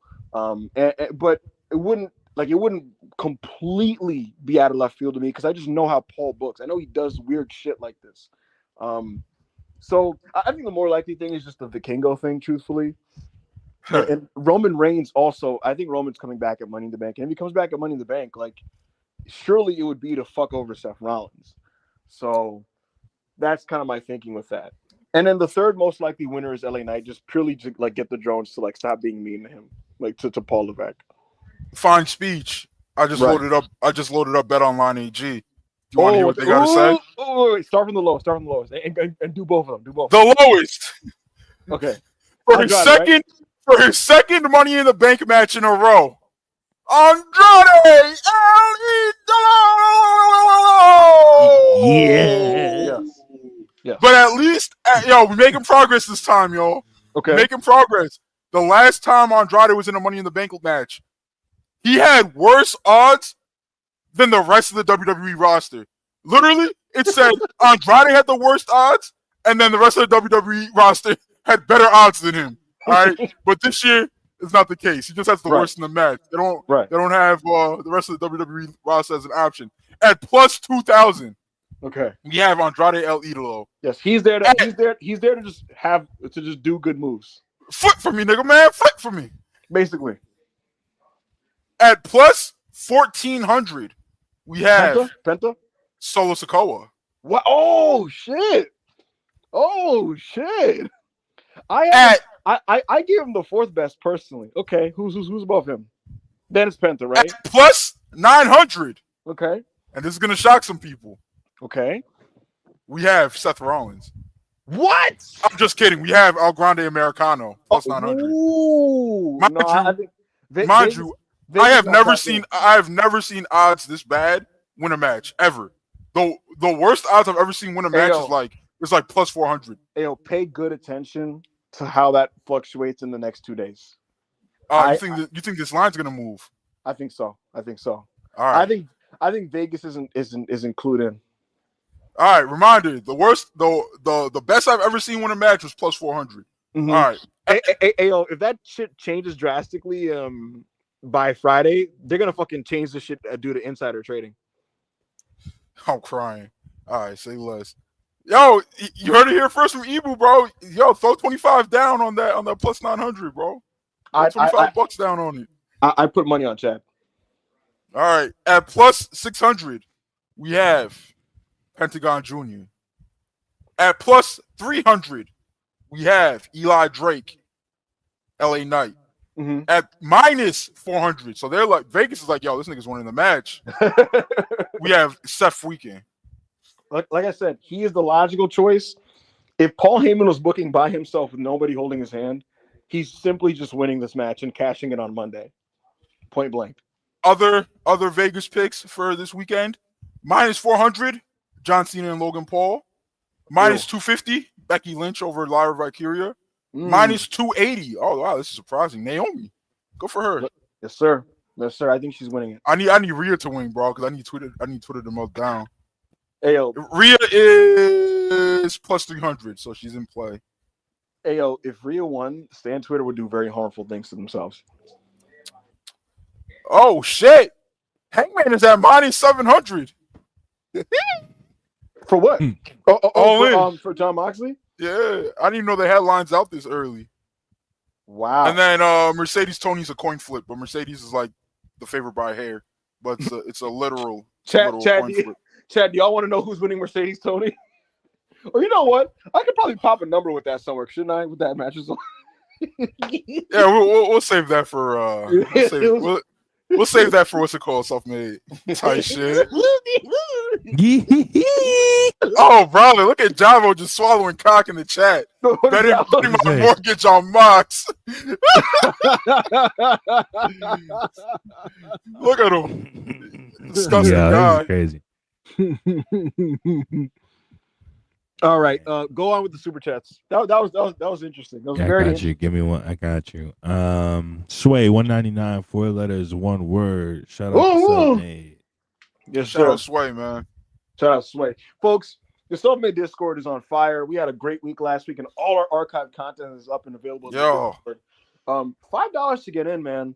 And for those of you that missed it, we gave you guys a lot of AEW scoops pretty ahead of time, including Mercedes and Tony, amongst others.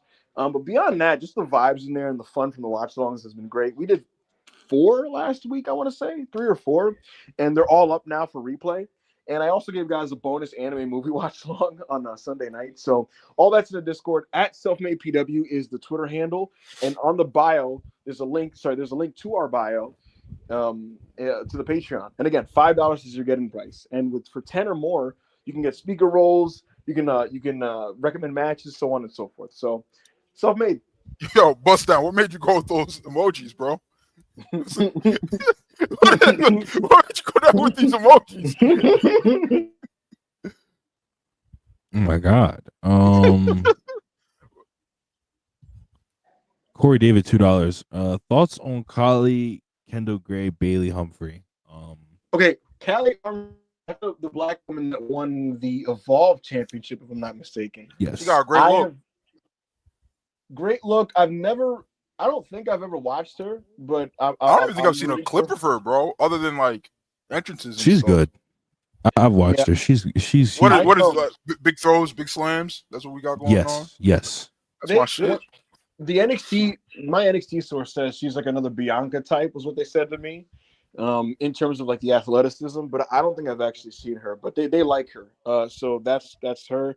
Kendall Gray, really, really, really solid fundamentally already, but the look and the charisma is very plain at the moment, from what I've seen. Very like underdeveloped. Yeah, like very just. It's like a plain Jane girl just kind of like wrestling, and like I'm not saying it's impossible to get over as a plain Jane wrestler girl, but who was the last? Wait, what are you talking here? Like undercard indie act? Like what do you mean? Yes, like she just like, oh, you turn on a random fucking indie and this just she's two white girls wrestling. She's more nondescript than like most high end like pushed indie women's wrestlers, because they usually they have like a pretty defined like gimmick and aesthetic. You know what I'm saying? Like, you turn on fucking GCW, you'll see Brooke Havoc. She has a motif with how she looks visually, for example. Like she's literally just like a slender woman in a singlet, just kind of like wrestling really well. Lyra was kind of plain and she's over. Yeah, but Lyra has the bird thing that people She had the like bird gravitate thing, to. you know. She had the bird thing. Yeah. So that's what I'm saying. She doesn't even have that, and like I get the feeling that she's doing it on purpose, but I'm just saying in America, I rarely do you see that work out for people. Is she not American? No, I mean I think she's Canadian. I think but I might be wrong, but yeah. Like Bailey Humphrey, that's the woman with the very unique look from LFG. I've never seen her wrestle. So, yo, I used to see her on the timeline all the time. I don't even see like pictures of her or like clips or anything. I don't be seeing shit. Yeah. So really, I guess the only person I've seen here, folks, is Kendall Gray, and like I said, her work is like really solid, really solid. I struggle in WWE, especially with how the stands treat like a lot of women's wrestlers. I struggle with her, like how she gets over, because they're gonna say that she's not eating and mothering and shit. So yeah. Corey David, $5 with will say free agents gotta earn AEW contracts. Who do making it to AEW from the WWE release? God damn, Corey. Yeah, Corey, I was you about to gotta, say, you I gotta. thought that was me. I think Dakota Kai. Well, no. Wait, hold on. This chat's misunderstanding. He wasn't talking about Lyra. He was talking about Kendall Gray being Kendall Gray. Canadian. Yeah. Yeah. Not Lyra, yo. I like dunking on Ibu too, but we can't set him up like that. Wait, did they think that I thought that Lyra They're was shitting Canadian? on you, yeah. Yo, Drew College said, "Nigga, Lyra is Irish." I know, nigga. Like, what the fuck? What the fuck? What the? Corey David. Okay, so I think the only WWE releases that make it to AEW are Shayna and Dakota Kai. Stop with the Shayna shit, bro. I'm just being honest. I'm just like I think it's happening. I'm just being honest. He's trying. Did I You're a fucking yo, terrorist, Ibu. Hold on. I'm about to ask you a question in the private chat. You could just answer on there. Okay. Ignore the caps lock. It was on for some reason. I don't feel like turning it off now. Okay. So, See here. Let's see here.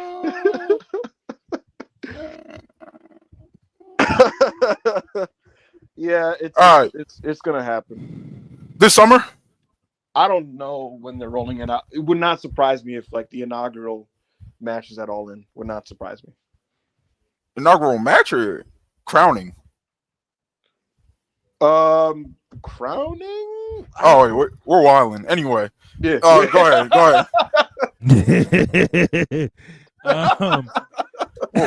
Johnny Bernie, Johnny Bernie, 19. I was like, yo, what's happening? Johnny Bernie, 199, rating Raw last week, 2.6 million record lows since moving. How quickly AO went from laughing to rage. You want my dick? Anyway, yo, it's time to have a conversation. It's time to have a conversation about the dangerous coalition, everybody. Oh no! Come on. It's time to have a conversation. Yo, Ash Hey, did, man. I'll say this. Ash did tweet something really funny. He was just like, yo, I'm crying every time Seth is like the focal point. Like, business is crazy. Yo, I'm seeing WWE fans tweeting that, bro. Niggas is putting the years that Seth was the guy of Raw, the top guy of Raw. I didn't even know this. I didn't know this lore, bro. I didn't know this lore. Like 2019, like it was all around him and the business. They're like, yo, business was crazy 2019, bro. It was a little crazy. You know what? Seth Rollins is Paul George. He's Paul George. Like, look, in the WWE system, Seth can get you 25, but is it a championship? Is it a championship winning 25? You know, I don't know. You need other guys around him. Seth is like. That's probably like the most divisive guy like within the WWE fan base, right? Because like there are people that like swear he's the best wrestler in the world, and there's other WWE fans that are like, "Yo, this nigga is a fucking bum." I can't lie. I'm gonna say, yo, they be trying to industry plant this nigga on Roman's level, and he's not on Roman's level, bro. It is what it is. I mean, they be trying to industry plant him. I think multiple things. I'm saying? Seth Rollins is a reliable. He can have good WWE matches, and he can have them consistently on TV, right? That isn't, and for right now in this group, with the guys surrounding, that can work, and he can work with other main event guys. Does that mean Seth Rollins is like a superstar and like a super duper ultra? Yo, Black Yakuza yelling at us. Yo, Black Yakuza wants us to blame Jey Uso, bro. I'm crying.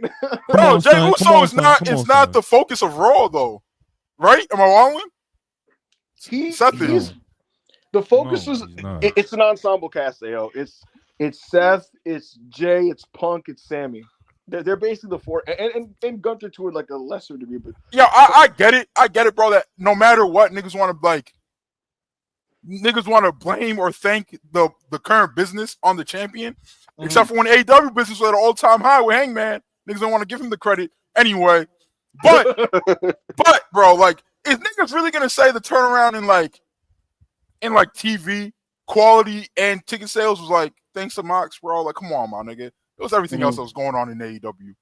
Well, you know what's nasty about this TV rating decline with this dangerous coalition is, in terms of show quality, the show is way better now than it was in the build to WrestleMania. Like the WWE TV in the Mania build was awful, and Raw has turned around as a show in the last like month. But that happening while the TV ratings go down and people get to like make discourse out of it is like just hilarious. But as we know, ratings don't equal quality, and WWE fans don't really care about quality sometimes. Like we talked about, they want Roman and they want Rock and they want John Cena to be good. So that's what the heart wants. All right. Diddy Kwong 199. AJ getting speared and tsunami into AEW. Need it. I'm not writing it off. I'm not writing it off. And in case you missed to say, AJ is now in the orbit of the coalition, and you could interpret that as he's a mainstay now, but I could also interpret it as that group needs to catch a body, and who's a more credible, viable body than Bronson and Braun Breaker just killing AJ. So wouldn't put it past him. Yo, all this AJ to the dub talk, bro, is like it feels like it's astroturfed. And I'm guilty of it too, bro, because I tweeted some shit during Mania that went mad viral. But like I'm trolling. Like it's a little to upset people, bro. Other people are like dead ass. Like they're just like, oh, this is just a thing that's going to happen. Well, so the problem about it is, it's one thing if you just want it to happen and you were yearning for it. There are people that have just convinced themselves that it's going to happen, bro. Like it's a when, not if. And it's like, who has reported anything to indicate that? You know what I mean? Like, who has said this? The best I gave people not that long ago was that AJ and the Good Brothers are no longer a package deal in terms of their career decisions. So y'all can take that however you want to take it. Damn. I think that would have been said regardless, though, because like there was once upon a time, AO, where similar to Kenny and the Bucks, what you do is what we do, where you go is where I go. That was the thing. Yeah, but that wasn't the truth. The first time the Good Brothers got fucking fired, bro, AJ's deal came up during that time and he resigned. He did. But that was also because, like, bro, leaving WWE during that 2021 pandemic period when like other wrestling was kind of in a shaky spot, like it would have been really risky, Nigga, the dub was doing great. True. But at that time, the guy at the top was someone that he wasn't really fond of. I forgot Punk was running amok. Yeah, right. If I'm AJ, I'm like, I'm not fucking going over there too, bro. Like, right. Which makes a lot of this surreal because I will say, folks, like AJ and Punk were not, because it's not a secret, they weren't fond of each other at all. What Punk was calling AJ to the media every day, son. But the reason I bring it up is don't cut off Rob. Rob has something to say. Son. Yo, he was on Twitter talking about a lot of people talking about a certain incident with Black Lives Matter, and the people who don't talk about it, they let you know how they feel about it.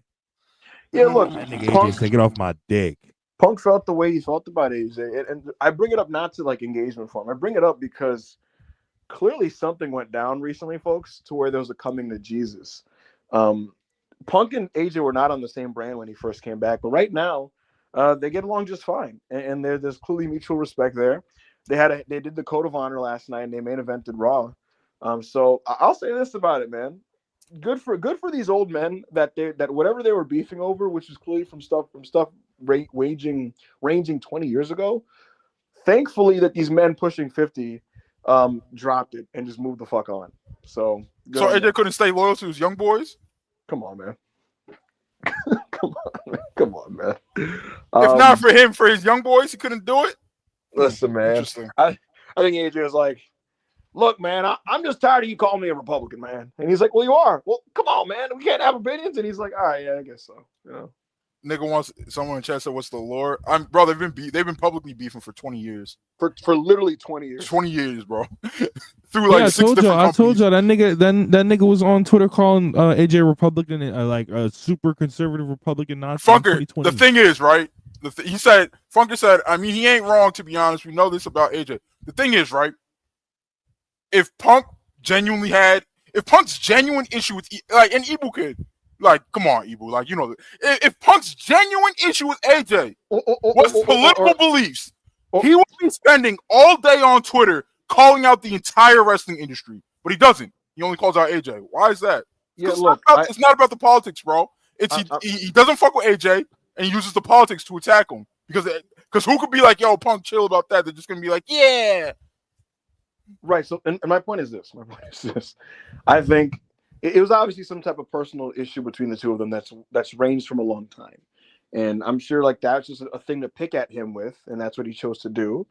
Obviously, you can't use that now because he works for WWE. You know what I mean? So you can't really go in that direction. And again, whatever it was, you know, and that's not any of our businesses, but whatever it was, they clearly have patched it up. And again, considering Punk is 46 and AJ is 48, that's good to hear. They're two guys that were really huge during Gabe Sapolsky's era of Ring of Honor. And they're two wrestlers that a lot of people really love. They're many people's goats. And it was nice to see them share the ring on Monday. So I'm glad that they were able to put past whatever their problems were. So there you go. All right. Sway $4.99. It's funny that people think Mariah May is some demon. Also, is it too late to get Mello on All In? Sorry, I'm delusional. Is it too late to get Mello on All In? Yes. Literally, like wait, who the fuck is Mello? Yeah, come on, man. But beyond that, so I'm seeing WWE fans, right, who are like fantasy booking, like, oh my god, when Mariah faces this person, when she goes with that, and this is with all due respect to Mariah, I think these WWE fans don't realize, like, on their own women's roster right now, there are demons that you could fantasy book better matches with. Like, Stephanie Vaquer just got called up last night and looked amazing, and she had a face off with Rhea Ripley. Like, between her and Roxanne and some of these other new ladies, like, these are better wrestlers than Mariah May. People will say, "Oh my God, the sickos are turning on another former AEW talent." But anybody who's been watching our content for a long time, bro, like, what did we say about Mariah's reign, bro? We were on these very same podcasts on the timeline saying, like, "Yo, let's get that belt on Statter Willow 2 months into Mariah's reign, bro." Like, yeah, I enjoy, like, yo, like, you asked me how many of her matches I genuinely enjoyed in AEW. The Queen Armanata match, the Willow match, and 2 out of 3 of the Tony matches. Storm. Other than that, like, hey, man. Hey. Look, I think she is the dialogue's not great. She is a solid wrestler who made savvy career decisions that will now lead her to working for her dream promotion. Good for her. Kudos for her. Kudos to her. What I'm trying to, I guess, articulate is I'm seeing WWE fans who are like, oh my God, man, like, just wait till she comes. I'm like, brother, what do you mean wait till, brother? Stephanie Vaquer just came on Raw. She is a better wrestler than Mariah May. Roxanne just got called up. She is a better wrestler than Mariah May. Io Sky is the champion. She is like twice the wrestler that Mariah May is. And I'm not trying to dog Mariah because Mariah isn't she's a pretty good worker. She's a pretty good worker. And it's also why when I say that she's going to NXT and people like get a disgust with me, I'm like, what's wrong with that? NXT just lost Jordan and Stephanie, and they're going to need somebody to hold the fort down. And so Mariah May coming in there to kind of win the title and do her thing. What's wrong with that? If anything, that's better for her than her having to compete with Lyra, Becky, Jordan, Julia, Io, Stephanie, Roxanne, like, immediately. How do you stand out amongst that sea of people immediately? If anything, letting NXT be her kind of her playground for a bit will help her. So that's like what I don't understand amongst the fan base's sentiment. So there you go. Thank you, Sway. Yeah. Yo, answer. Suck my dick. That's my answer. Second of all, how did TK's booking stop her from having good matches? I never said she wasn't booked well during her title reign. No, but the matches still fucking stunk. The fuck? The promo still fucking stunk. What did Anyway. it mean? What did it mean? Say? Yo, you always ask me this when I tell someone to suck my dick, and I never answer you. So you're gonna like just stop asking one day, or is this gonna be a thing that happens forever? No, I just wanted to respond myself. I was curious what he said. Nah, he was on my fucking. He was on my fucking dick. Word. What's the next super chat, Rob? See the Scaleless 199. Cena leaving Raw with the World Heavyweight Championship. Come on. That would be. I mean, that's not happening. That would be gas. Let's do it. Hey man, don't threaten me with a good time. Pedro T 199. Favorite inside the NBA moment or bit? Oh, the one we use on air. The original big old woman's bit. There's so Yes, that one. The that one was original fire. churros. Yo, when Chris Webber and Kenny raced, that was amazing. When Shaq tripped, when he tried to race Kenny, that was incredible. Anytime when he pushed him into the fucking Christmas tree, I was gas. Anytime Barkley and Shaq argued, it was so funny because Yo, Shaq was so bought into content. Back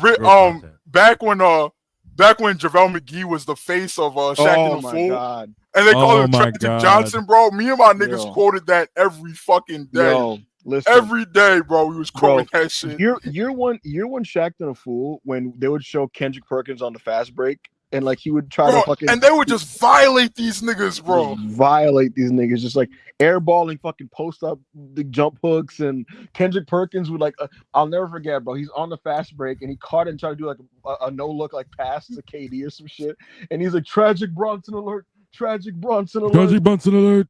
Oh my. Early Shaq and the Fool was godly. Oh, man. Son, they didn't give a fuck. And then they started beefing with the NBA players, and then they calmed down, and then they were just like, and then like niggas' moms got involved, and they're just like, all right, bro, we're just gonna stop all this. Yo, I was gonna say, didn't they stop Shaq and the Fool? Yeah, they stopped it, bro, because niggas kept what's it called? Bro, Crying. that shit had NBA players in hell. Yo, JaVale McGee was legit. They were like, yo, you fucking with JaVale McGee playing, bro. Like, he not Yeah, playing he was talking about how it affects his playing time and like how that affects his like contracts. And he was like, bro, you're costing me money, bro. I got kids. Mind you, like, okay, nigga, then just be good. Right. Bro, nobody told you to go out there and try to lead fast breaks, bro. Like, you don't have to do this. Oh, man, shout out to Inside the NBA, man. I'm gonna miss Facts. it. And then my favorite bit is the one we use on air. What did you say, Chuck? Say that one more time, Chuck. That was the best one. Oh yeah, that was See awesome. the Scaleless.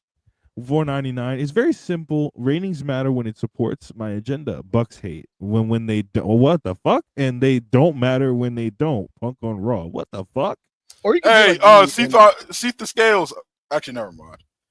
I was gonna say, or you could be like me, and I haven't cared about wrestling ratings in like a year. I sincerely just don't care. Yeah. Really affect. Oh my God, Lotto's. Check private chat. Yo. Anyways,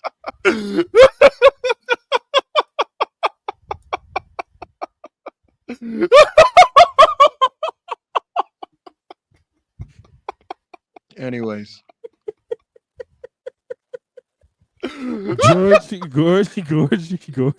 Cocados, $2. Any thoughts on Cody moving to Raw against Seth Rico? I mean that'd be cool, but I don't see it happening. Paul Levesque wants him on SmackDown because the show badly needs him. Yo, is Cody ever gonna win the World Heavyweight Championship? The belt on Raw? Yeah.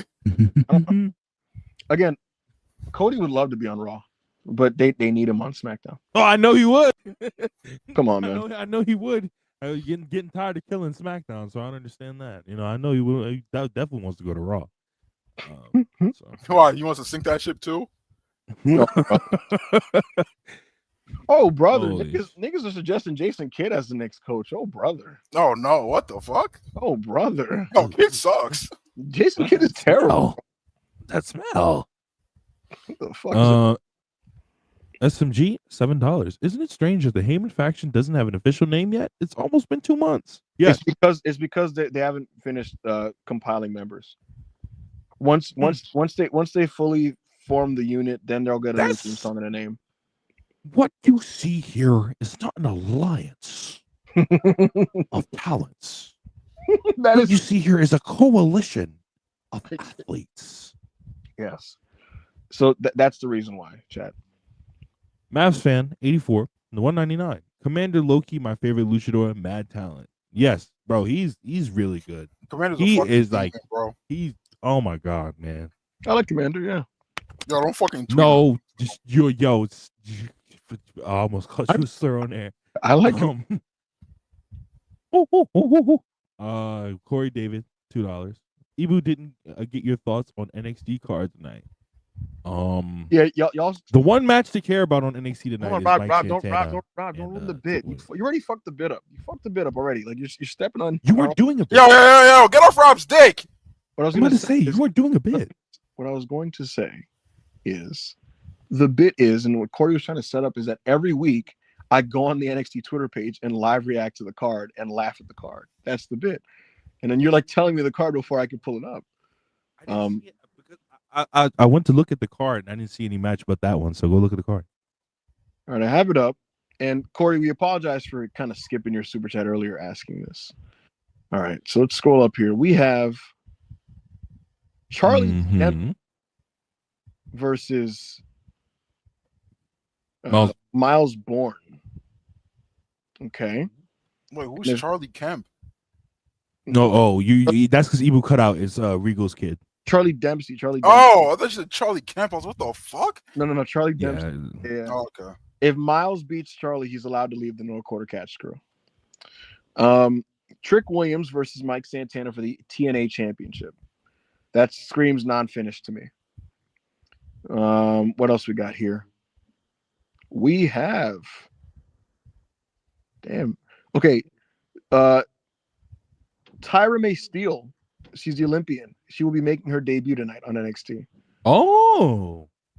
All right, so nothing offensive so far. I thought there'd be like a Hank and Tank graphic or something, but I mean, everything seems totally fine. So that wasn't that fun, but I will not be watching. But if I hear things about the Mike Santana match, I'll check that out. So there you go. I will. So, yeah. I almost said the name. $2.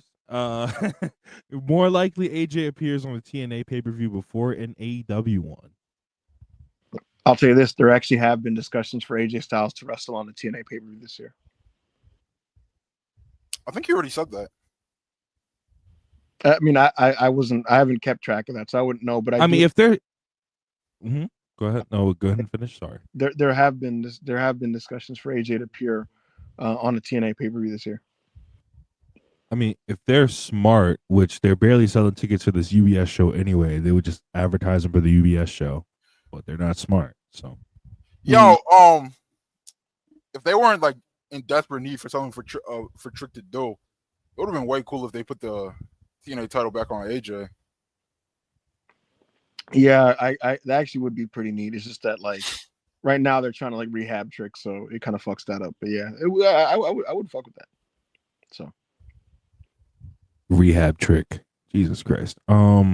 David Camp, 5 pounds. After Punk and Benoit, who in your opinion is next most singularly evil figure in professional wrestling over the last 20 years? Yo, come on, bro. This is a fucking setup. This is a crazy This is a setup, bro. You just wanted me clipped and canceled. Come on, bro. Yeah, come on, man. So the answer is Vince McMahon. Oh yeah. So Carl Nicholas, $20. One of the problems with Seth's presentations as a star is they either want him to be a babyface or a tweener, never a full-blown heel. The only time a babyface run would have worked is when he turned in 2016. Well, go ahead. Check private chat. You're not a good. I want everybody watching to know that AO is like a shoot bad human being. What are you talking about? AO is a shoot bad person. I told you that I might have to leave in 2 minutes, bro.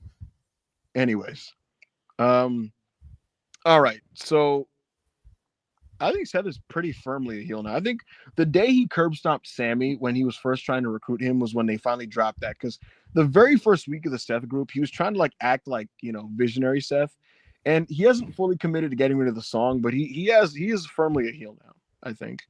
So there you go. But thank you, Carl, for the super chat. John Flakes 199. Ayo, Killer Cross C2 run, then Owen run. Thoughts? Do you know what we used to do to people like you in the streets?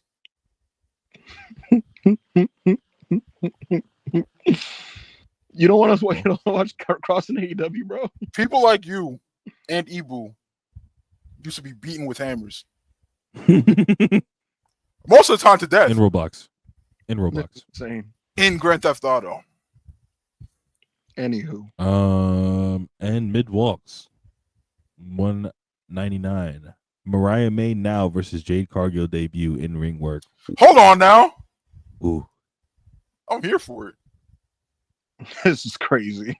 This is ridiculous. Wow. Wowzers. That's the last super chat. That's the last super chat of the day. So what did we not Ralph touch? said he would get top 5 reactions on that show. Bro, he gets fucking top 3 reactions on every show he's on today. What the fuck are you talking about? Never Worry about WWE, Jerome. Anyway. What's good, people? All right, so I liked the main event. Punk looked like he might have tweaked his ankle, but everything's good over there. I checked on that, and Punk is fine. But yeah. So I like the main event. I think the Dangerous Coalition business has been really, really, really fun, and it's helped the show quite a bit. It's not helping on both Raw and on Dynamite. The formula that's working is these multi-man tags with great heel versus face dynamics and a coalition of good guys to fight the bad guys, and that's been the best stuff on these shows. Beyond that, it looks like we're seeing what else did I want to touch on? Oh, Becky and Lyra. So Becky and Lyra are facing in a rematch for the you checked out his ankle. Come on, man. Anyway, what I wanted to say was Punk Zaddy. I have an ice pack for your ankle. So anyway, I have an ice pack for your ankle, Punk Zaddy. Nevertheless, what I was trying to say, Punk Zaddy. what I was trying I'm an ice pack for your ankle, Punk Zaddy. is that Becky and Lyra Let me ice your ankle, Punk Zaddy. are wrestling at Money in the Bank, and if Becky loses, she can never challenge for the Intercontinental Championship ever again. So either Becky is going to give Lyra this win, or she's going to beat Lyra. And I'm curious what they book, because Becky has made it very clear on air that Lyra has beaten her at every match they've had. She beat her in NXT and she beat her at Backlash. So I think in Becky's mind, she's like, all right, I put you over, kid. Now give me that fucking championship. Yo, this is nasty. She's just reminding the audience how many times she put her over before snatching that belt off her. Yes. Ayo, literally, it's part of the story. She's like, it's that she's never beaten Lyra. And now if she loses again, she can never challenge. So clearly, Becky is like, all right. Wait, hold on. Is the never challenge for the belt again, or never challenge Lyra for the belt again? I don't remember. Because those are two different things. Two very different things. But if Lyra wins, if Lyra loses, she has to raise Becky's hand in defeat. If Becky loses, she can never challenge for the belt again. So interesting political work here. We'll see what happens. Rob, do you think Lyra sweeps Becky here? 0-3. No, I think she loses. And I don't think she would lose if they didn't put that stip on it. The stip makes me question whether she's gonna win or lose. So what if I was gonna say, what if Bailey returns and fucks over Becky?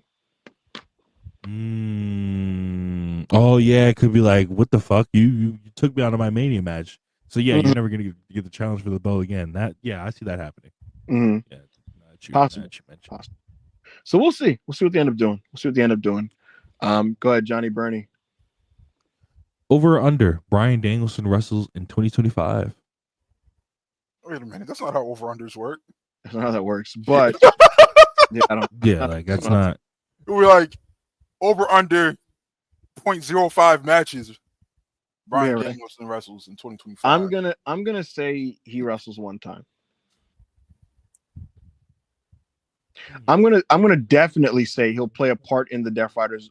When John drops the belt, I think he appears in that match to do like a Busaiku knee to somebody. Oh, he could hit a Busaiku knee, right? Yeah. I think he will. I could see that happening. I could see him hitting the Busaiku knee that causes him to lose the belt. To be honest, What would be better, that leads the to it. Busaiku knee or a coffin drop to top this whole Darby thing? I mean, if Darby's the one that wins the belt, which No, we're not doing that. Come on, right. I'm just Told saying you no if Darby is the one that wins the belt, I think Sting shows up in the match. But I think now it'll just be Swerve helps Hangman, and then maybe Brian shows up for like a big pop to do a Busaiku knee. So something along those lines. We'll see what happens. All right. So if that was the last super chat, folks. Oh, some people sent in two more. Corey David, $5. Ibu, are you ever going to tell Self-Made about the time you were on the Lola Vice dance cam? I met you and Sandman at NXT at MSG. I was not on. You were on the dance cam because I was not dancing when they were doing the dance cam. Ibu was shaking ass. We saw you on the dance cam, bro. The dance cam was not broadcasted, and I was not a part of it because I was not dancing. That's not what I heard. So Ibu was like, "I'm a Latina." And started shaking ass. Yo, listen to this NBA Centel report from Centel. Tom Thibodeau was reportedly frustrated with Karl Anthony Towns' behavior, which included constant moaning and prolonged eye contact, ultimately leading to his dismissal. Windhorse, ESPN. How many likes does that have? It was 24 minutes ago, 3.2K. Oh, crying. Nasty. Disappointment 203. Last super chat, $2. Thoughts on the American Wolves? They were a very good tag team at the time. Oh my God, yo! If I could, never mind. They were a very good platform. But Eddie Edwards good. So, Davey, why?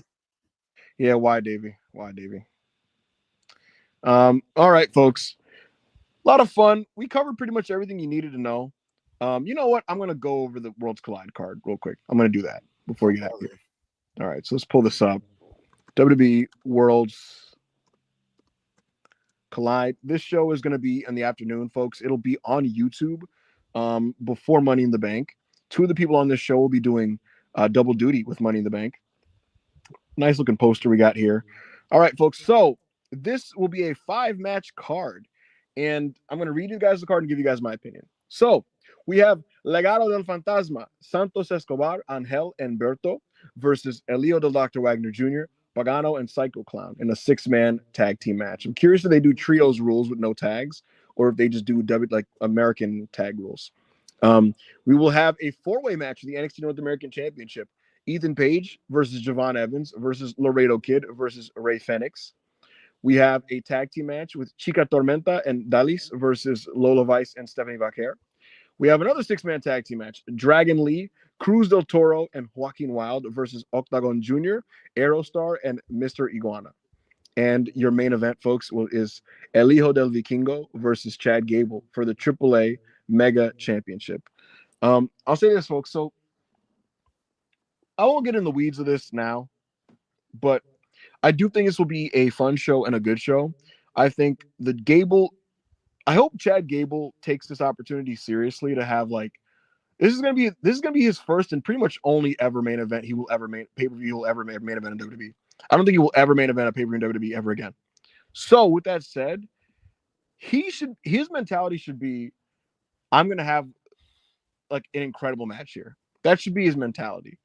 Vikingo is not the wrestler that he was 2-3 years ago, but even still, in this WWE setting, his big stuff should pop the audience in LA.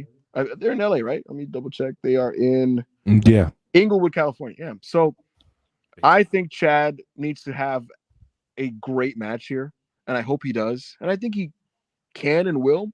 I think this will be great. I think the 4-way that has Evans, Kidd, Phoenix, and Page will be really strong.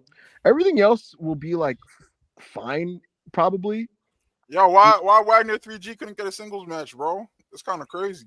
Yeah, I don't understand that matchmaking wise because Wagner 3G is the best wrestler in AAA, if you ask me. So I don't know why he doesn't have a singles match.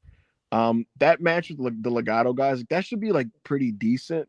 The LWO match versus Aerostar, Octagon, and Iguana, that should be fine.